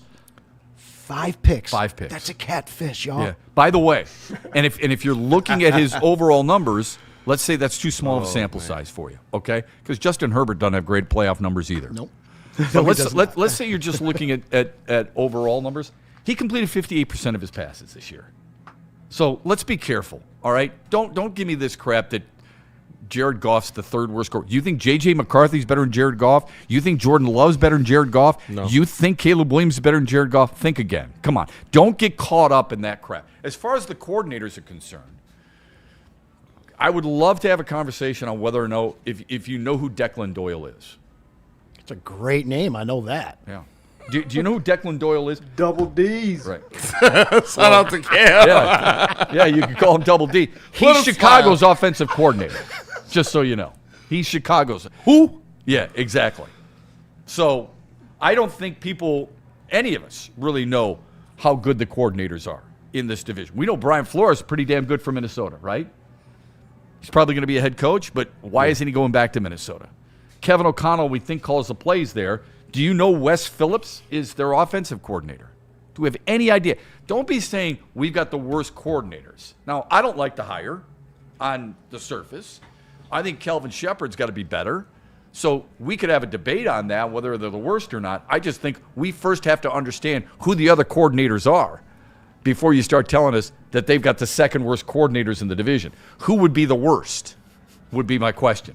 Because Green Bay's got the best. I love that question. Adam Stenovich is really good, and Jeff Hafley's really good. Can you name the worst OC? Right. That's the question. Well, look, just throwing numbers. Michael Wary sends in a $20 Light Police, shout out. $20 super chat. He says, okay, but what if this guy is the answer? And it just, I don't know. I know we've been looking for the numbers, looking for the trends, and what is the play here? Like, if you're Dan Campbell, is this signal that maybe he's going to go into next season with his focus and attention on, hey, you know what? I'm going to be one of those offensive play caller type head coaches, and that he needs Petzing to just kind of be, I don't know what aspect. Can we all just be honest here? Why don't you like it?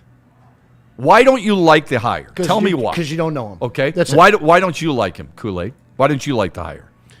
The track record. Okay. We're not really seeing it. All right. Cam, why don't you like it? In no way do I dislike it. I just need more intel. Okay. I don't like it because of what Anson told us earlier, that there is a source that is saying they want stability. They want somebody who's going to be here for a long time.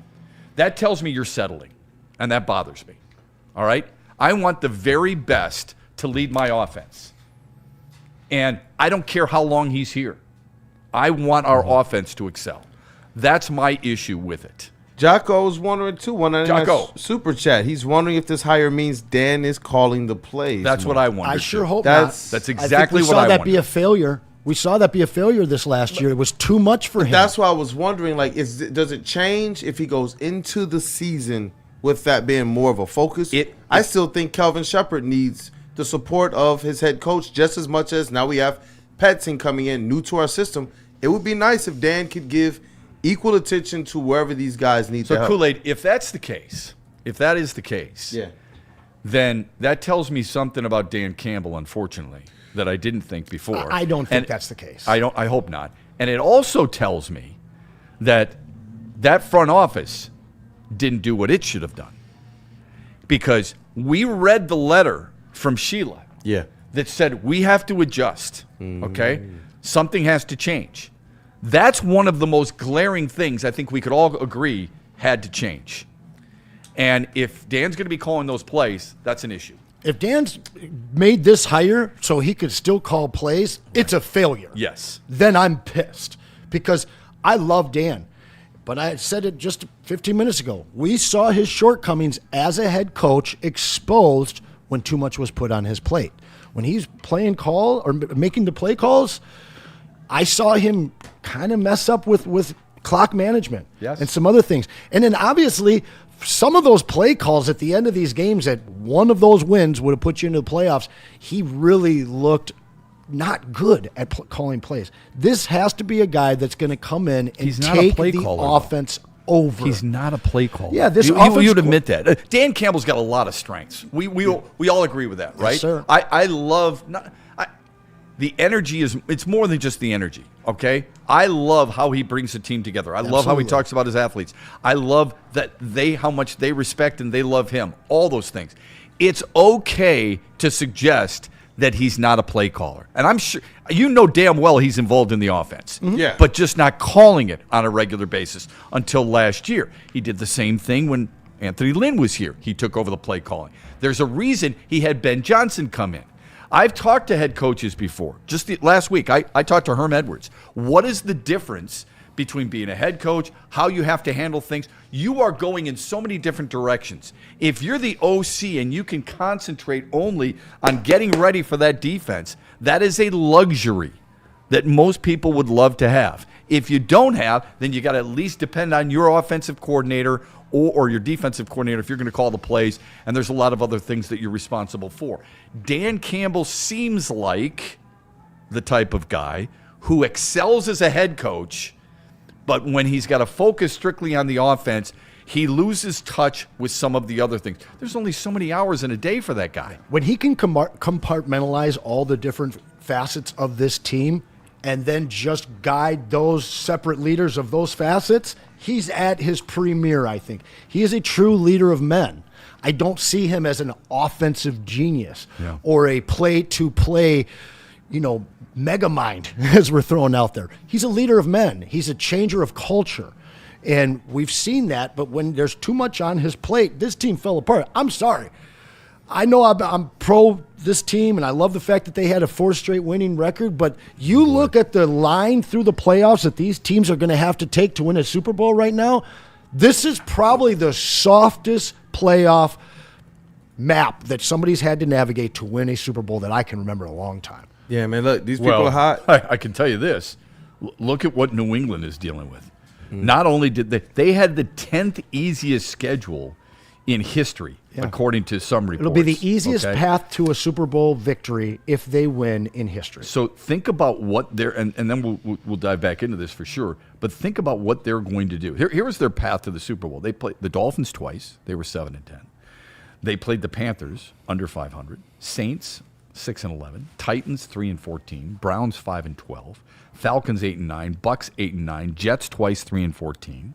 Bengals 6-11, Giants 4-13, Ravens 8-9. They played the Bills twice. Then they get Justin Herbert, no starting offensive tackles. Then they get C.J. Stroud. Hi, I have a gift for you. It comes in the form of a football. And now you're going to get Jarrett Stidham. 4 or 5 times. Now you're going to get Jarrett Stidham. Okay, I mean, it really. It's the easiest path of all time. I like Drake May. I really do. I mean, he's going to do something not many. Dan Marino did it. Kurt Warner did it. 15 wins in his second season. No other quarterback's done that besides those two guys. But he's also fumbled 5 times and thrown 2 picks in 6 playoff quarters.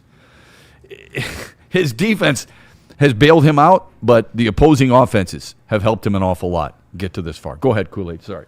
Oh, yeah, definitely. And the people are still fired up. They're fired up. I think that's the best word to put it. And Elgato with the 199 Super Chase says, we are wasting young talent with gamble hires. This is crazy. Dodo Regato, Mr. Delgado. I'm going to agree with that. I hope we're wrong. I want to be up here at this time next year saying, man, do I feel stupid that in 2026, on January 19th, on MLK Day, Anson and I and Cam and Kool-Aid and I were all saying, this is ridiculous. That they should have gotten Cliff Kingsbury. That they should have gotten, whomever, Mike Kafka, if you will, Zach Robinson of Atlanta. They should not have let Mike McDaniel leave the building, even though he's going to be a head coach, so that's kind of ridiculous. That they should have gotten Nathan Shieldhouse from the Rams, waited a few extra weeks, or maybe even just one more week. They should have done that. I hope I'm saying that. I just don't understand the need for this unless there's another team out there that says, damn it, that's the guy I was about to get.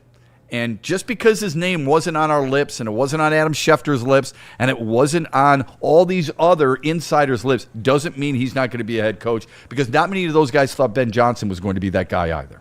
Yeah, you know what? That kind of pairs with Marcus's. I see you in the chat. Marcus Crenshaw, 499 Super Chat.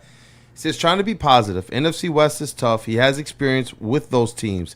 The Cardinals don't have the talent that the Lions do. We'll see if he can use them to their fullest potential.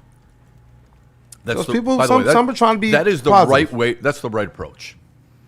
There's nothing wrong with waiting, right? It doesn't make for great radio or TV, but there's nothing wrong with waiting. So what he just said to us is something we should all probably try to use as a mantra moving forward. But knee-jerk reaction, the frustrating part about it is that this is an attractive job. And there are some names out there, damn well, would love to be able to use this job as a springboard, and we shouldn't be afraid of that. And that's the way it seems to me. They're taking a guy who is settling or doesn't mind being an OC instead of being an aspiring head coach. And I just don't believe in that philosophy. Go ahead. Man, I'm just looking at all the people. This is pretty wild, man. Thank you guys for being here. Continue to let your feelings be heard and voice them about these Detroit Lions. We'll definitely get to all the super chats, man, here. So Michael Wary, he just wants to back up his point when he says, what if he works out? The chat didn't like that too much, so he sent him a $2 super chat to say, Chad, I'm not smoking. I just said, what if? So shout out to Mr. Act Like It. Just send him a $1.99 super chat. You got to let me know, is that in support of, or do you not support the hire of Mr. Drew Petzing? Delante HD, $5 super chat. He says, this is the guy we're trusting to out-scheme Flores twice a year when Morton and Dan couldn't even get it done. Well, I think Flores is going to be gone.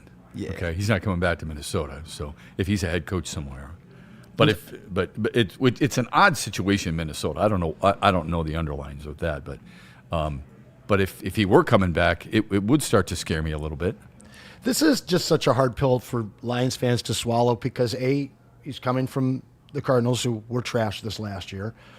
B, it says that he was pursued by other teams, but there's not one written mention of a specific team that he went and met with.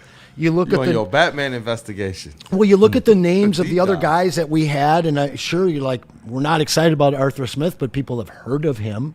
You know, obviously, you talk about the fantasy of Mike McDaniel that everybody's hung up on, and they're still thinking about Mike McDaniel, even though we have a new OC. So this really is a wait and see thing over the next week. We're going to find out a lot more about this guy. We're going to find out why they're so enthralled with him, what the connection is with Dan or somebody else on this team, and how he ended up here, and then we'll just have to wait and see. But again, you got to trust these guys. 4 straight winning seasons for the first time since the 50s. You don't have to trust them if you don't want to. I think okay? you do. You don't. I think okay? you do. You can have an opinion that is off center from trusting them. I don't have any problem with people feeling that way. Dan Orlovsky. You don't have to agree with we're good. Yeah. Dan Orlovsky said this: really good in the run game. Tight ends are a premium position. Play action game solid as well. Okay. Were we good at edge rusher, though, Kool-Aid? Because we did have 2 guys in the top 15 I sacks. think one guy was eating from what Hutch was creating. It was the inside. Well, sure, but we were wait a good minute, on the edges. But we you told us to trust him. We weren't. You told us to trust him, so they trusted him, and look what they gave him. Yeah, 9-8 season, the 4 straight winning record. Get off that. No, I'm not going to. I'm not going to. Because it hasn't happened since the 50s. It doesn't matter. They finished last. It doesn't matter. When was the last time they made the playoffs 2 years in a row? It doesn't matter. Everything though. changes. Everything shifts. Expectations from within an organization and outside an organization changes every single time. Yeah, but okay? From the fan base, but I'm going to tell you right now, the ownership of the Lions is really happy where we are right now. And I know that fans hate that because you only want one thing. But the fact is, you know who else is really happy about it? Every single week for the last 4 years have been relevant. The ownership for the Tigers is really happy where they are, too. Okay? I mean, they've made the playoffs back-to-back years. They won a playoff series. And I think that they overachieved. I know that you thought that they should have been a shoe-in to win the division. They had 6 All-Stars. It's ridiculous. You mean 2. You mean tried. 2. I tried, John. Come on. So here's some others. Much like Ben Johnson, Petzing spent some time as tight ends coach in Cleveland over Kevin Stefanski. Harrison Bryant has some additional experience coaching quarterbacks and wide receivers in Minnesota, and he was on Mike Zimmer's staff, so he knows the division well. Well, the division is different now. I mean, so the whole, he knows the division. So he knows where Green Bay is. That's good. And he knows what hotel they stay at, when they visit Chicago. I don't get the whole, they know the division real well when Mike Zimmer was coaching. The division is much different than it was before. The Al Karsten, a football guy, says this on social media, what you said. Look, they didn't have James Conner, but found ways to get the ball into the hands of playmakers like Trey McBride and Michael Wilson. Offense also managed to find success with Jacoby Brissett under center this past season. Can we be careful here? They averaged 21 points a game. Jacoby Brissett was actually very good. He was pretty good. He was. I wouldn't say he's very good, but he was pretty good. Yeah. Look, they had deficiencies. He was dealing with a lot of crap there. All I've said is, we've had coaches here who've dealt with a lot of crap too, and they didn't get the benefit of the doubt by any means. But we're going to sit there and say, well, look at what he did. He got the ball into the hands of his playmakers. Okay, I mean, did they find the end zone? Well, Michael Wilson he's a afterthought wide receiver, second rounder a few years ago that's very good, and then completely became the afterthought behind Harrison. They had big plans for Trey Benson behind the old man Connor. I actually can we say this again? I forget how good the second half this team was, considering they had a backup quarterback. Yeah. They had no run game. They were without their number 1 wide receiver drafted a year beforehand. They didn't completely blow up and self-combust. So you have to look at the stability that this guy was able to maintain in a really beat-up offense. And again, I'm digging hard for silver linings. Don't hold this against me. All right, Lions faithful. But they scored 14 points against Cincinnati, Anson. Yeah, okay. I started him in that game. Yeah. That was his first bad game after 8 really good games, though, for Brissett, to be fair. Let's just, I get that positive. People want to be positive. That's great. The easiest thing to do in life is be negative. All right. Mm-hmm. They ended the year with 2, 4, 6, 8, 9 straight losses. Okay. They scored 22, 22, 24, 17, 17, 20, 19, 14, and 20. I mean, come on. All right. The pumping of the quarterback tires, without your number one, number two running back, and without your number your backup one quarterback wide was better receiver. than your starting quarterback. Sure, okay? sure, but if we're gonna use the excuses, okay, with your backup quarterback, you don't have this, you don't have that. I would love to know where people were, if that's their philosophy. Where were they with the excuse making for this team? They were nowhere to be found, nor should there be. We're talking about a guy whose offense ranked 22nd, and the team has won 11 games in the last 2 years. Sorry, it's not all that enlightening. Now, in fairness to him, maybe he brings in a different philosophy. So when we're talking about adjusting, and we're talking about moving forward with some different ideas, this guy will give you a different idea, right? Yeah. So I'm going to try and take a page from some of those in the chat that are trying to be positive, and I'll say, here's what he will do. He will probably bring a different philosophy to the offense instead of it getting stale. Do you think that Johnny Morton's existing relationship with Dan probably hindered him? And knowing his hierarchy and alpha, sub to Dan, he was like, okay, whatever you want to do, whatever you want to do. And maybe this guy comes in here without that kind of relationship, without that kind of submissive mindset, where he's like, this is what we're going to do. Because Morton and Ben and Dan, they're all a little bit from the same school of thought. This guy's outside of that. And I do want to take a moment, Drew, and welcome you to Detroit. I understand you're coming in some tough circumstances right now. Detroit fans want a lot, and I hope that you can provide that for them, but don't take this initial reaction. I promise you, Detroit will wrap our arms around you. Just get the ball in the end zone, bud. Anything else? Oh, we got like 6 or 7 more super chats. I figure we take a quick one. Yeah, okay, let's take a break. We'll hear from Dr. Jeffrey Pierce, who was here earlier today. Of course, on his cell phone instead of talking to me, but he was here. And from Buddy's Pizza, too. So this from Dr. Jeffrey Pierce. I love breaking his... And that's going to be me. Listen, Doc Pierce is in here every Tuesday. He's in here every Thursday. Tuesday, you can catch him with Big D Energy. And Thursday, right on this show with Braylon and my man, Shep. He's got the top-tier advice that keeps athletes, whether it's you, whether it's your kids or your neighbor, or one of your teammates, keeps them in the game in peak condition. We're talking Dr. Jeff Pierce of the Michigan Sports and Spine. You can head on over to them and check them out at michigansportandspine.com or give them a call at 248-426-9944 or point your phone at the screen, take a picture of that QR code, and you'll head there on your own. Talked to a buddy of mine earlier today. He says, what are you doing for the game tonight? I said, well, I don't know if I'm going to have smash burgers or pizza. I would love to have a Buddy's Pizza. That's what we're doing. We're going to grab a Buddy's Pizza tonight. We're going to type in 10 meal. That'll get us 10% off my entire order. And we're going to enjoy the best original Detroit-style pizza that's been around since 1946 that you could possibly experience. You get to watch football, basketball tonight, and Buddy's Pizza. Is it any better? Hell no. Go to buddyspizza.com to find the nearest location near you. And check it out, y'all. Tonight is the national championship game. You can place any bet up to $1,000. And if you lose, you get that bet back. All you got to do, scan this QR code, enter the code Woodward1000. And if your first bet doesn't hit, you'll get your deposit back up to $1,000. That's right, one whole stack back. Minimum bet, just $20. Crazy. Download the Caesar Sportsbook app today, the official sportsbook of Woodward app, Woodward Sports. Use code Woodward1000 or scan the QR code on the screen. It's game on at Art and Jake's. Wings, burgers, pizza, and ice-cold drinks served up with attention to detail. Wall-to-wall TVs, great service, and a vibe that keeps your crew coming back. Art and Jake's, a sports bar setting with a fine dining flavor. Like a frostbite straight from the divine. Cold rush on my skin feels so fine. Muscle freeze, the ache. No side effects, no mistake. Chill sub-zero. Icy and true. Feel the chill. It's all for you. It's not magic, just science play. Chill sub-zero.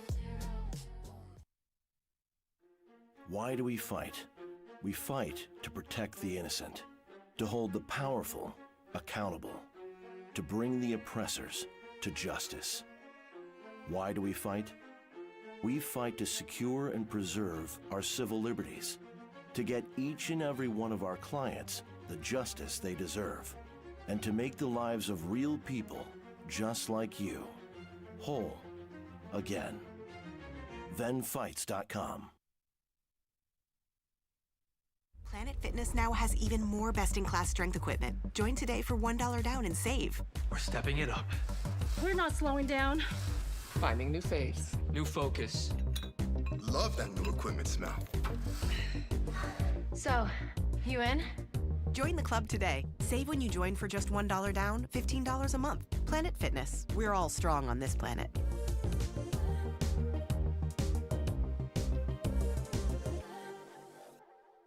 Hey, Wednesday, the end of the month, January 28th, the Heavies got something special in store for you. They are headed back to Black Rock for their third food review. This time, are you kidding me? They're bringing...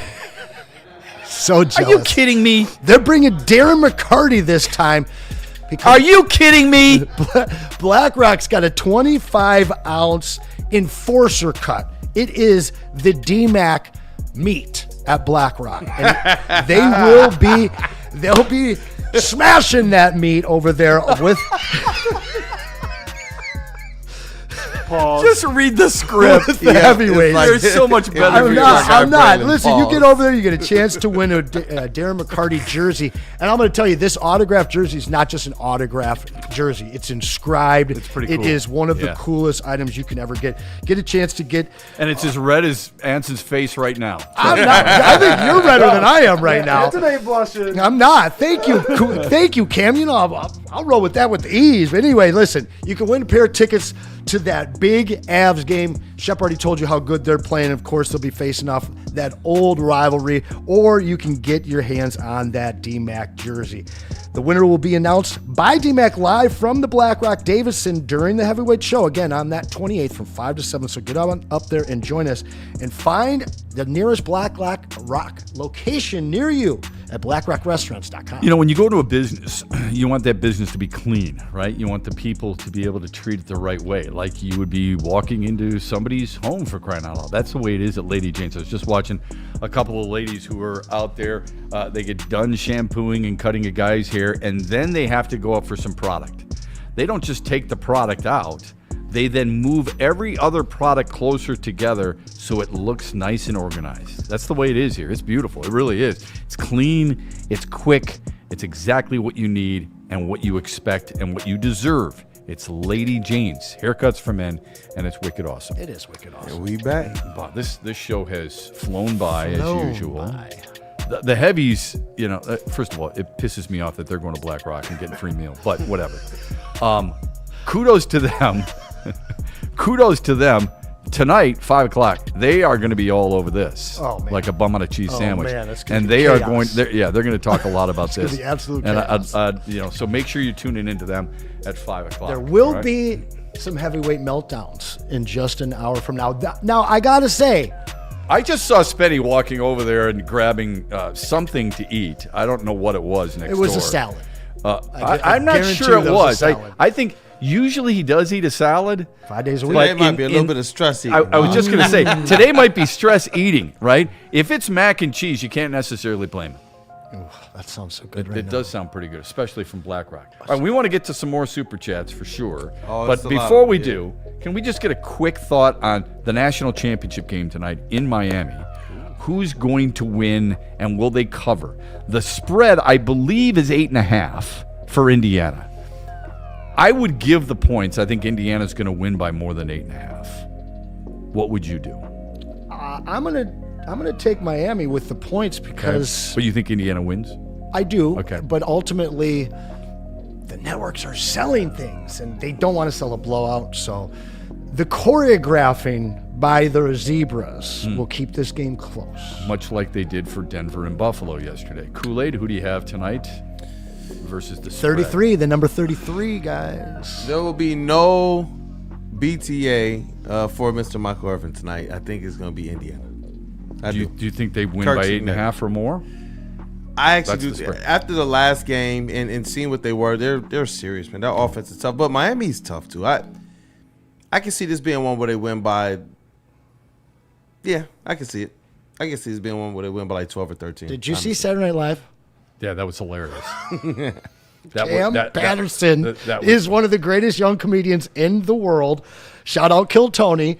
He came up through there, but he's on SNL now. And if you have not seen his Michael Irvin impression, it is is spot on. fantastic. Have you seen it? Yeah. Kool-Aid? And he looks like him, too. He really does. Cam Patterson, It's shout really out. good. I don't know if this matters, but Miami beat Ohio State by 10. Indiana beat them by 3. So to Anson's point, maybe they do cover. But I've got them beating the spread 8.5. Cam, who do you got?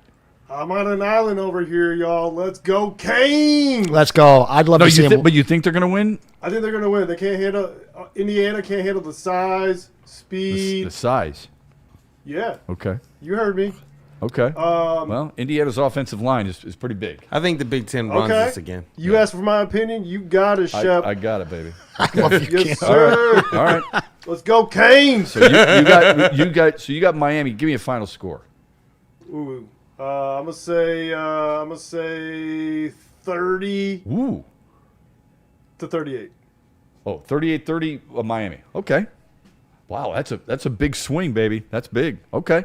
We'll be watching tonight. Looking forward to that. All right. A few more super You'll be chats. watching tonight. I'll be watching something else. A few more super chats, Kool-Aid. Go ahead. Oh man, these super chats are just flying in here. Fire. It's crazy. Keep them coming. Hey, you know what? I gotta read this one too, man. Shout out to my guy, man. Noah. He said, "Tell Anson and Chef that the Lions are screwed.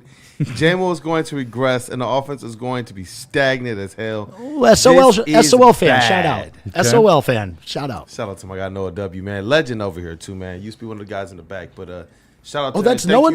Noah. Noah. Shout man. out, one buddy. of the best. Yeah, one of the best. love Noah, man. But these super chats are just flying in here. Let me get to them. Michael Wary says, reading his bio, the run game seems to be his strength. I'm just saying. So Michael Wary, he just said, what if he works out earlier, but he's still sending in some positive notes to back our guy Petzing. Okay. And B. Bain, I was trying to look for this tweet on Phil Yates' page. I couldn't find it, but I do see other people reporting some connection between Drew Petzing, the Lions' new OC, and Ben Johnson. B. Bain says, it was reported by Phil Yates that Drew Petzing worked together with Ben Johnson at Boston College and was the best man in Ben Johnson's wedding. And I did see the Lions flagship station also reported Boston College. They were both grad assistants there. So who knows? I guess maybe we got Ben Johnson light. Why didn't Ben Johnson bring him to Chicago? Ooh. What did Silence is Declan Doyle do so much better as an offensive coordinator than Drew Petzing? Did you just read the best man thing? Yeah. Yeah. He could. I mean, someone else sent one in too. he- Justin said he was a grad assistant with Ben Johnson as well. Maybe Ben Johnson actually stole Petzing's notebook of plays. Hey, that would be great. That would be great. From Connor Stallions. Shout out Fonzarelli from the Waterboy. You know, maybe, just maybe, Ben Johnson. I mean, Ben Johnson could have hired him as an assistant head coach and given him a little bump. I mean, if they were besties, he could have done that, and he didn't. I love when my bestie gives me a little bump. Yeah, same here. What else you got? Anything else? Yes, we got a lot. Michael Wary, Anton, I usually agree, but if this guy bombs, so I guess Michael's still I think he's hedging his talking about bet. the Dan's job would be in danger. I think that's what he's referencing that to. Okay. I got to say, this is a different organization, man. I think they're so happy to have the guys in charge right now that it'll take a few years of losing for them to really be in trouble. And you got to get this $20 super chat in for sure. Oh, yeah. Okay, Yeah. from Braxton Bailey. Definitely am going to. I'm going to give that one some time. So there's a couple more to clean up, and then we'll get the Braxtons to give it a little bit of time. LeBartney, $4.99 super chat. What the actual hell on this OC hire? LeBartney's been at it all chat, man, all show. So on Braxton, let me see here. He says he can't wait. He sent in a couple $20 super chats here, Wow. man. Braxton has been on it. He says, can't wait for Dan Campbell to dust off his OC play sheet off again for next season.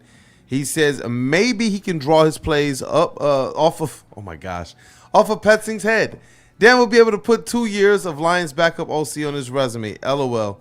is this April 1st. He is hot. And then to go to get his other one, he says, Petsing isn't giving me that 3-1-3-1 pride energy.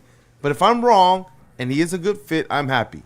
Nonetheless, all of this will be in vain if we don't take care of our O-line to protect our quarterback. Amen to that. We love our baldies, eh? Yeah. Hey, shout out to our amen baldies. to that, man. I mean, that's a really good point.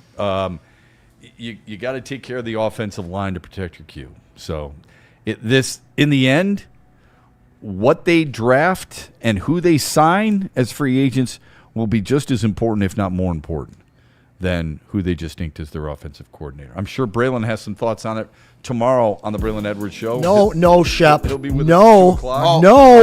The Boston Celtics are playing the Pistons tonight, and we must talk about it for 30 seconds. Let's go, let me Pistons. brief it with the super chats. We did get a couple people. Dante, $4.99 super chat. The one player I want as a Red Wing that won't happen is Brady Tkachuk, and the Pistons is MPJ. Don't hate me on that. And then there was another one here. I don't hate you. I'm lockstep with you right there. I'd love Brady Tkachuk on this team. It'd be fantastic. And then Michigan Go Blue with a $4.99 super chat as thoughts on Pistons Celtics tonight. Hey, Pistons. Dub, what you got? Pistons, of course. Listen, there's still a contingent of people that are worried about the Boston Celtics, and they should be. They will get Jason Tatum back at some point this year. This is a big litmus test right now because a lot of people think that we aren't for real. We hold serve tonight. That by now? Because we're new. We're new. They won 44 games last year. Yeah, but as a 6th seed, and now we're dominating right now. Everyone's waiting for us to they're fall the Tigers? off. They're waiting for us to fall off. All-Star. No, that's a good that comparison back right now. No, I think tonight, I think that the Pistons show everyone that they are the premier team in the Eastern They've Conference. already shown me. Yeah. If you're not believing it by now, then I don't know what you've been watching. We'll be with you tomorrow. Hope you Yo, can watch Teddy it. Fresh, 2 o'clock. $10. He says, this is a complete joke. I said it last season. This team isn't serious about going all in for a Super Bowl. Brad said in his presser that they are going to do the same, and now this. And then back to Miami from the bar. I'm glad he remembers it because a lot of people don't. All right, we're back with you tomorrow at 2 o'clock here on Woodward Sports on the Braylon Edwards Show. Have a great day, everybody. Let's go. Smash that like button. Looking for your daily sports fix? Look no further. Join Braylon Edwards, the University of Michigan legend. Lofting it right corner of the end zone for Braylon, up in the air. Touchdown, Michigan! And Shep. Do you believe this comeback? Your favorite sports commentator as they tackle the hottest topics in the world of sports. Catch the Braylon Edwards Show with Shep, Monday through Friday from 2 to 4 p.m. on the Woodward Sports Network. Get ready to laugh, learn, and love sports like never before.